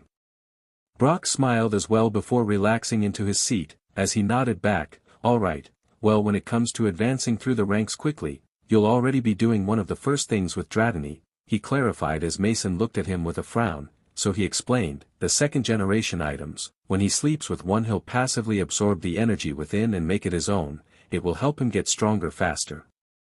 The second-generation items are really the reason why most trainers prefer to specialize in one type of Pokémon instead of building teams that have many typings, Misty explained. It's already insanely expensive to try and focus on training one type of Pokémon. When you expand to multiple, the cost only goes up. Mason nodded at that. Given how much Brock had told him the second-generation dragon scales he could go for at auction, he didn't doubt that for a moment. If he was going to have to buy multiple items of the same for each of his Pokémon, then it was going to get really expensive. He could already feel the money flowing out of his wallet. And it gets even harder and more expensive when you take in the specialized training and diets that Pokémon of that level require to increase and maintain their strength, Brock added. Hearing that, Mason looked at Brock confused. He of course guessed there must be some intense training involved, but he was still confused about just what it meant and how a Pokémon's diet fell into it. Wasn't he already feeding his Pokémon the best he could?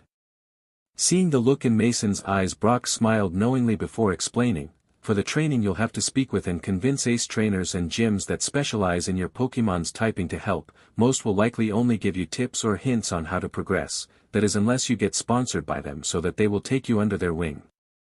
Mason frowned at that. He knew what sponsorships meant. He'd read up about them. It was how trainers financed themselves on their journeys, but he'd also read up that gyms had rather heavy stipulations for trainers that they sponsored, and asked if he knew what they would ask of him if he were to be sponsored by them. Most ask the same, mostly that you have to specialize in the same type as the gym itself. Brock clarified, making Mason's frown deepen. The Cerulean gym used to take on 6 sponsored trainers every gym circuit when my dad ran things, Misty spoke up, but we haven't had any in a few years. I could get in contact with my sisters and see if they can find out Dad's journals. Given you've got 3 water types now, we could maybe get you registered as being sponsored by us, she offered, but aside from my dad's notes I'm not sure we'll be much more help other than that. You saw the state of the gym. My sisters aren't exactly running the gym up to the same standards my dad did. We don't have the same resources we used to. Mason perked up at that, before arching an eyebrow. And what would your sister's stipulations be if they were to sponsor me? He asked, hoping he wouldn't have to specialize in only water Pokémon. Like I said, we can't offer you the same as we once offered our sponsored trainers, Misty stated, so I think I could maybe talk my sisters down to allowing it if you were to field 2 water types in your team for official televised matches. Given that you've got 3 water types now, that should be simple enough, right? Mason nodded slightly. It won't really be that much of a problem for him. Poliwhirl was already one of his go-to Pokémon, and in the future he'd have both Blastoise and Gyarados as well. Both would be able to pull some serious weight and would be real heavy hitters, especially if he could get Misty's direct help in training them. Sounds doable to me. Misty nodded, happy that he was on board with the idea. Brock chose this moment to continue his talk. As for the specialized diet, well, he said, rubbing the back of his head, be grateful you won as much money as you did, because the ingredients for making the level of Pokchow you're talking about can get very expensive. They usually only come up at special auctions that are invite only. Curious, Ash asked, what kind of ingredients? It was Misty who replied casually with, bodies of strong Pokémon. Ash blanched at that. What? Mason's eyes went wide as Brock confirmed her words with a nod. Mostly they are sold by the League and Rangers, Brock explained. When a strong wild Pokémon has to be put down by them for various reasons, their remains are sold at auction to either pay for any damages they caused or other things. Some trainers even sell their own Pokémon when they die, either of old age or in an accident, though that seldom happens as most prefer to bury their Pokémon themselves privately, Misty explained, though she had a disgusted look when she did so. Though that doesn't really happen a lot, Brock added, a Pokémon's body holds a lot of energy even after death, by eating them other Pokémon of the same type can increase their own, it's what primarily happens in the wild and how stronger than average Pokémon CRP up from time to time. Mason nodded as he processed that, it made sense, survival of the fittest and all that, the strong grow stronger by killing and devouring the weak eventually become food themselves when another stronger Pokémon comes along. So what? They just eat them all? Mason asked, after a moment of thinking, not really seeing how some parts of a Pokémon could be eaten. Brock shook his head, it varies in a case-by-case basis, usually the body will be sold intact and it's up to the one buying it to get it rendered down to the meat and parts, the meat is then processed to make the food while the parts are either consumed or used like second-generation items on their own. Would you know how to do that?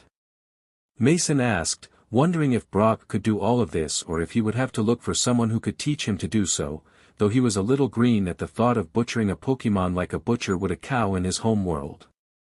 Brock shook his head, the food part yes, but not the rendering, you'd have to take the body to a professional to do that, most cities with gyms have a professional like that or two in town, they usually charge 10% of the body as their asking price, which they either sell on or keep for their own use, but it could be lower depending on the strength of the Pokémon being rendered.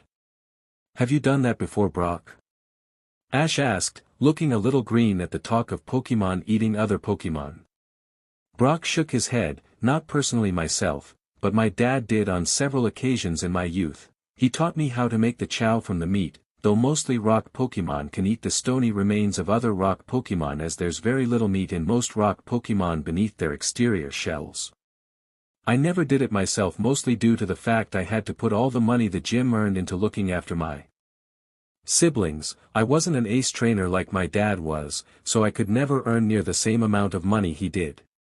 Ash nodded as if that cleared things up while Mason suppressed a frown, it didn't really explain a lot to him, he wanted to ask why being an ace trainer mattered but given Ash's reaction it was obvious, and he knew asking further could risk revealing his lack of knowledge on the matter and might risk revealing him not being from this world.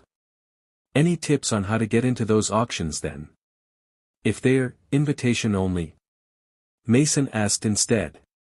Misty piped up with a smile, oh that's easy, each gym is sent invites when auctions come up, if my sisters take you on as a sponsored trainer they can pass their invites to you and me and we can attend. I went to a couple with my dad, my sisters never really saw the need to go to them.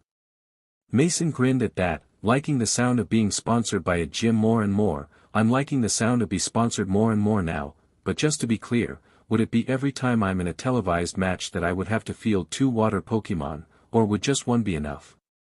Misty frowned slightly before shaking her head, I'd have to speak with my sisters to see what they'd think but if you really believe that you would need to change things up in order to win, I'm sure I should be able to talk my sisters into allowing it, as long as you speak to me or one of them beforehand so we can okay it.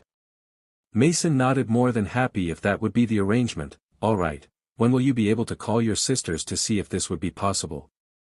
He asked. Well I wanted to see about maybe going out and doing some sunbathing since we have some downtime, so I could call them when I come back for lunch. That sound good to you? Misty offered. Mason nodded, sounds good, I'm actually thinking about heading out to do some shopping myself, he mused, I had a call from Bill before Brock came to get me, if all goes well I should be getting myself a trio of Porygon to be my virtual assistants to help with my move researching, so I'm thinking about getting some new gear to make the most of them. Porygon? Ash asked, perking up at the mention of a Pokémon he hadn't heard of before. I remember them, they were only just discovered last year, or rather created, Brock commented.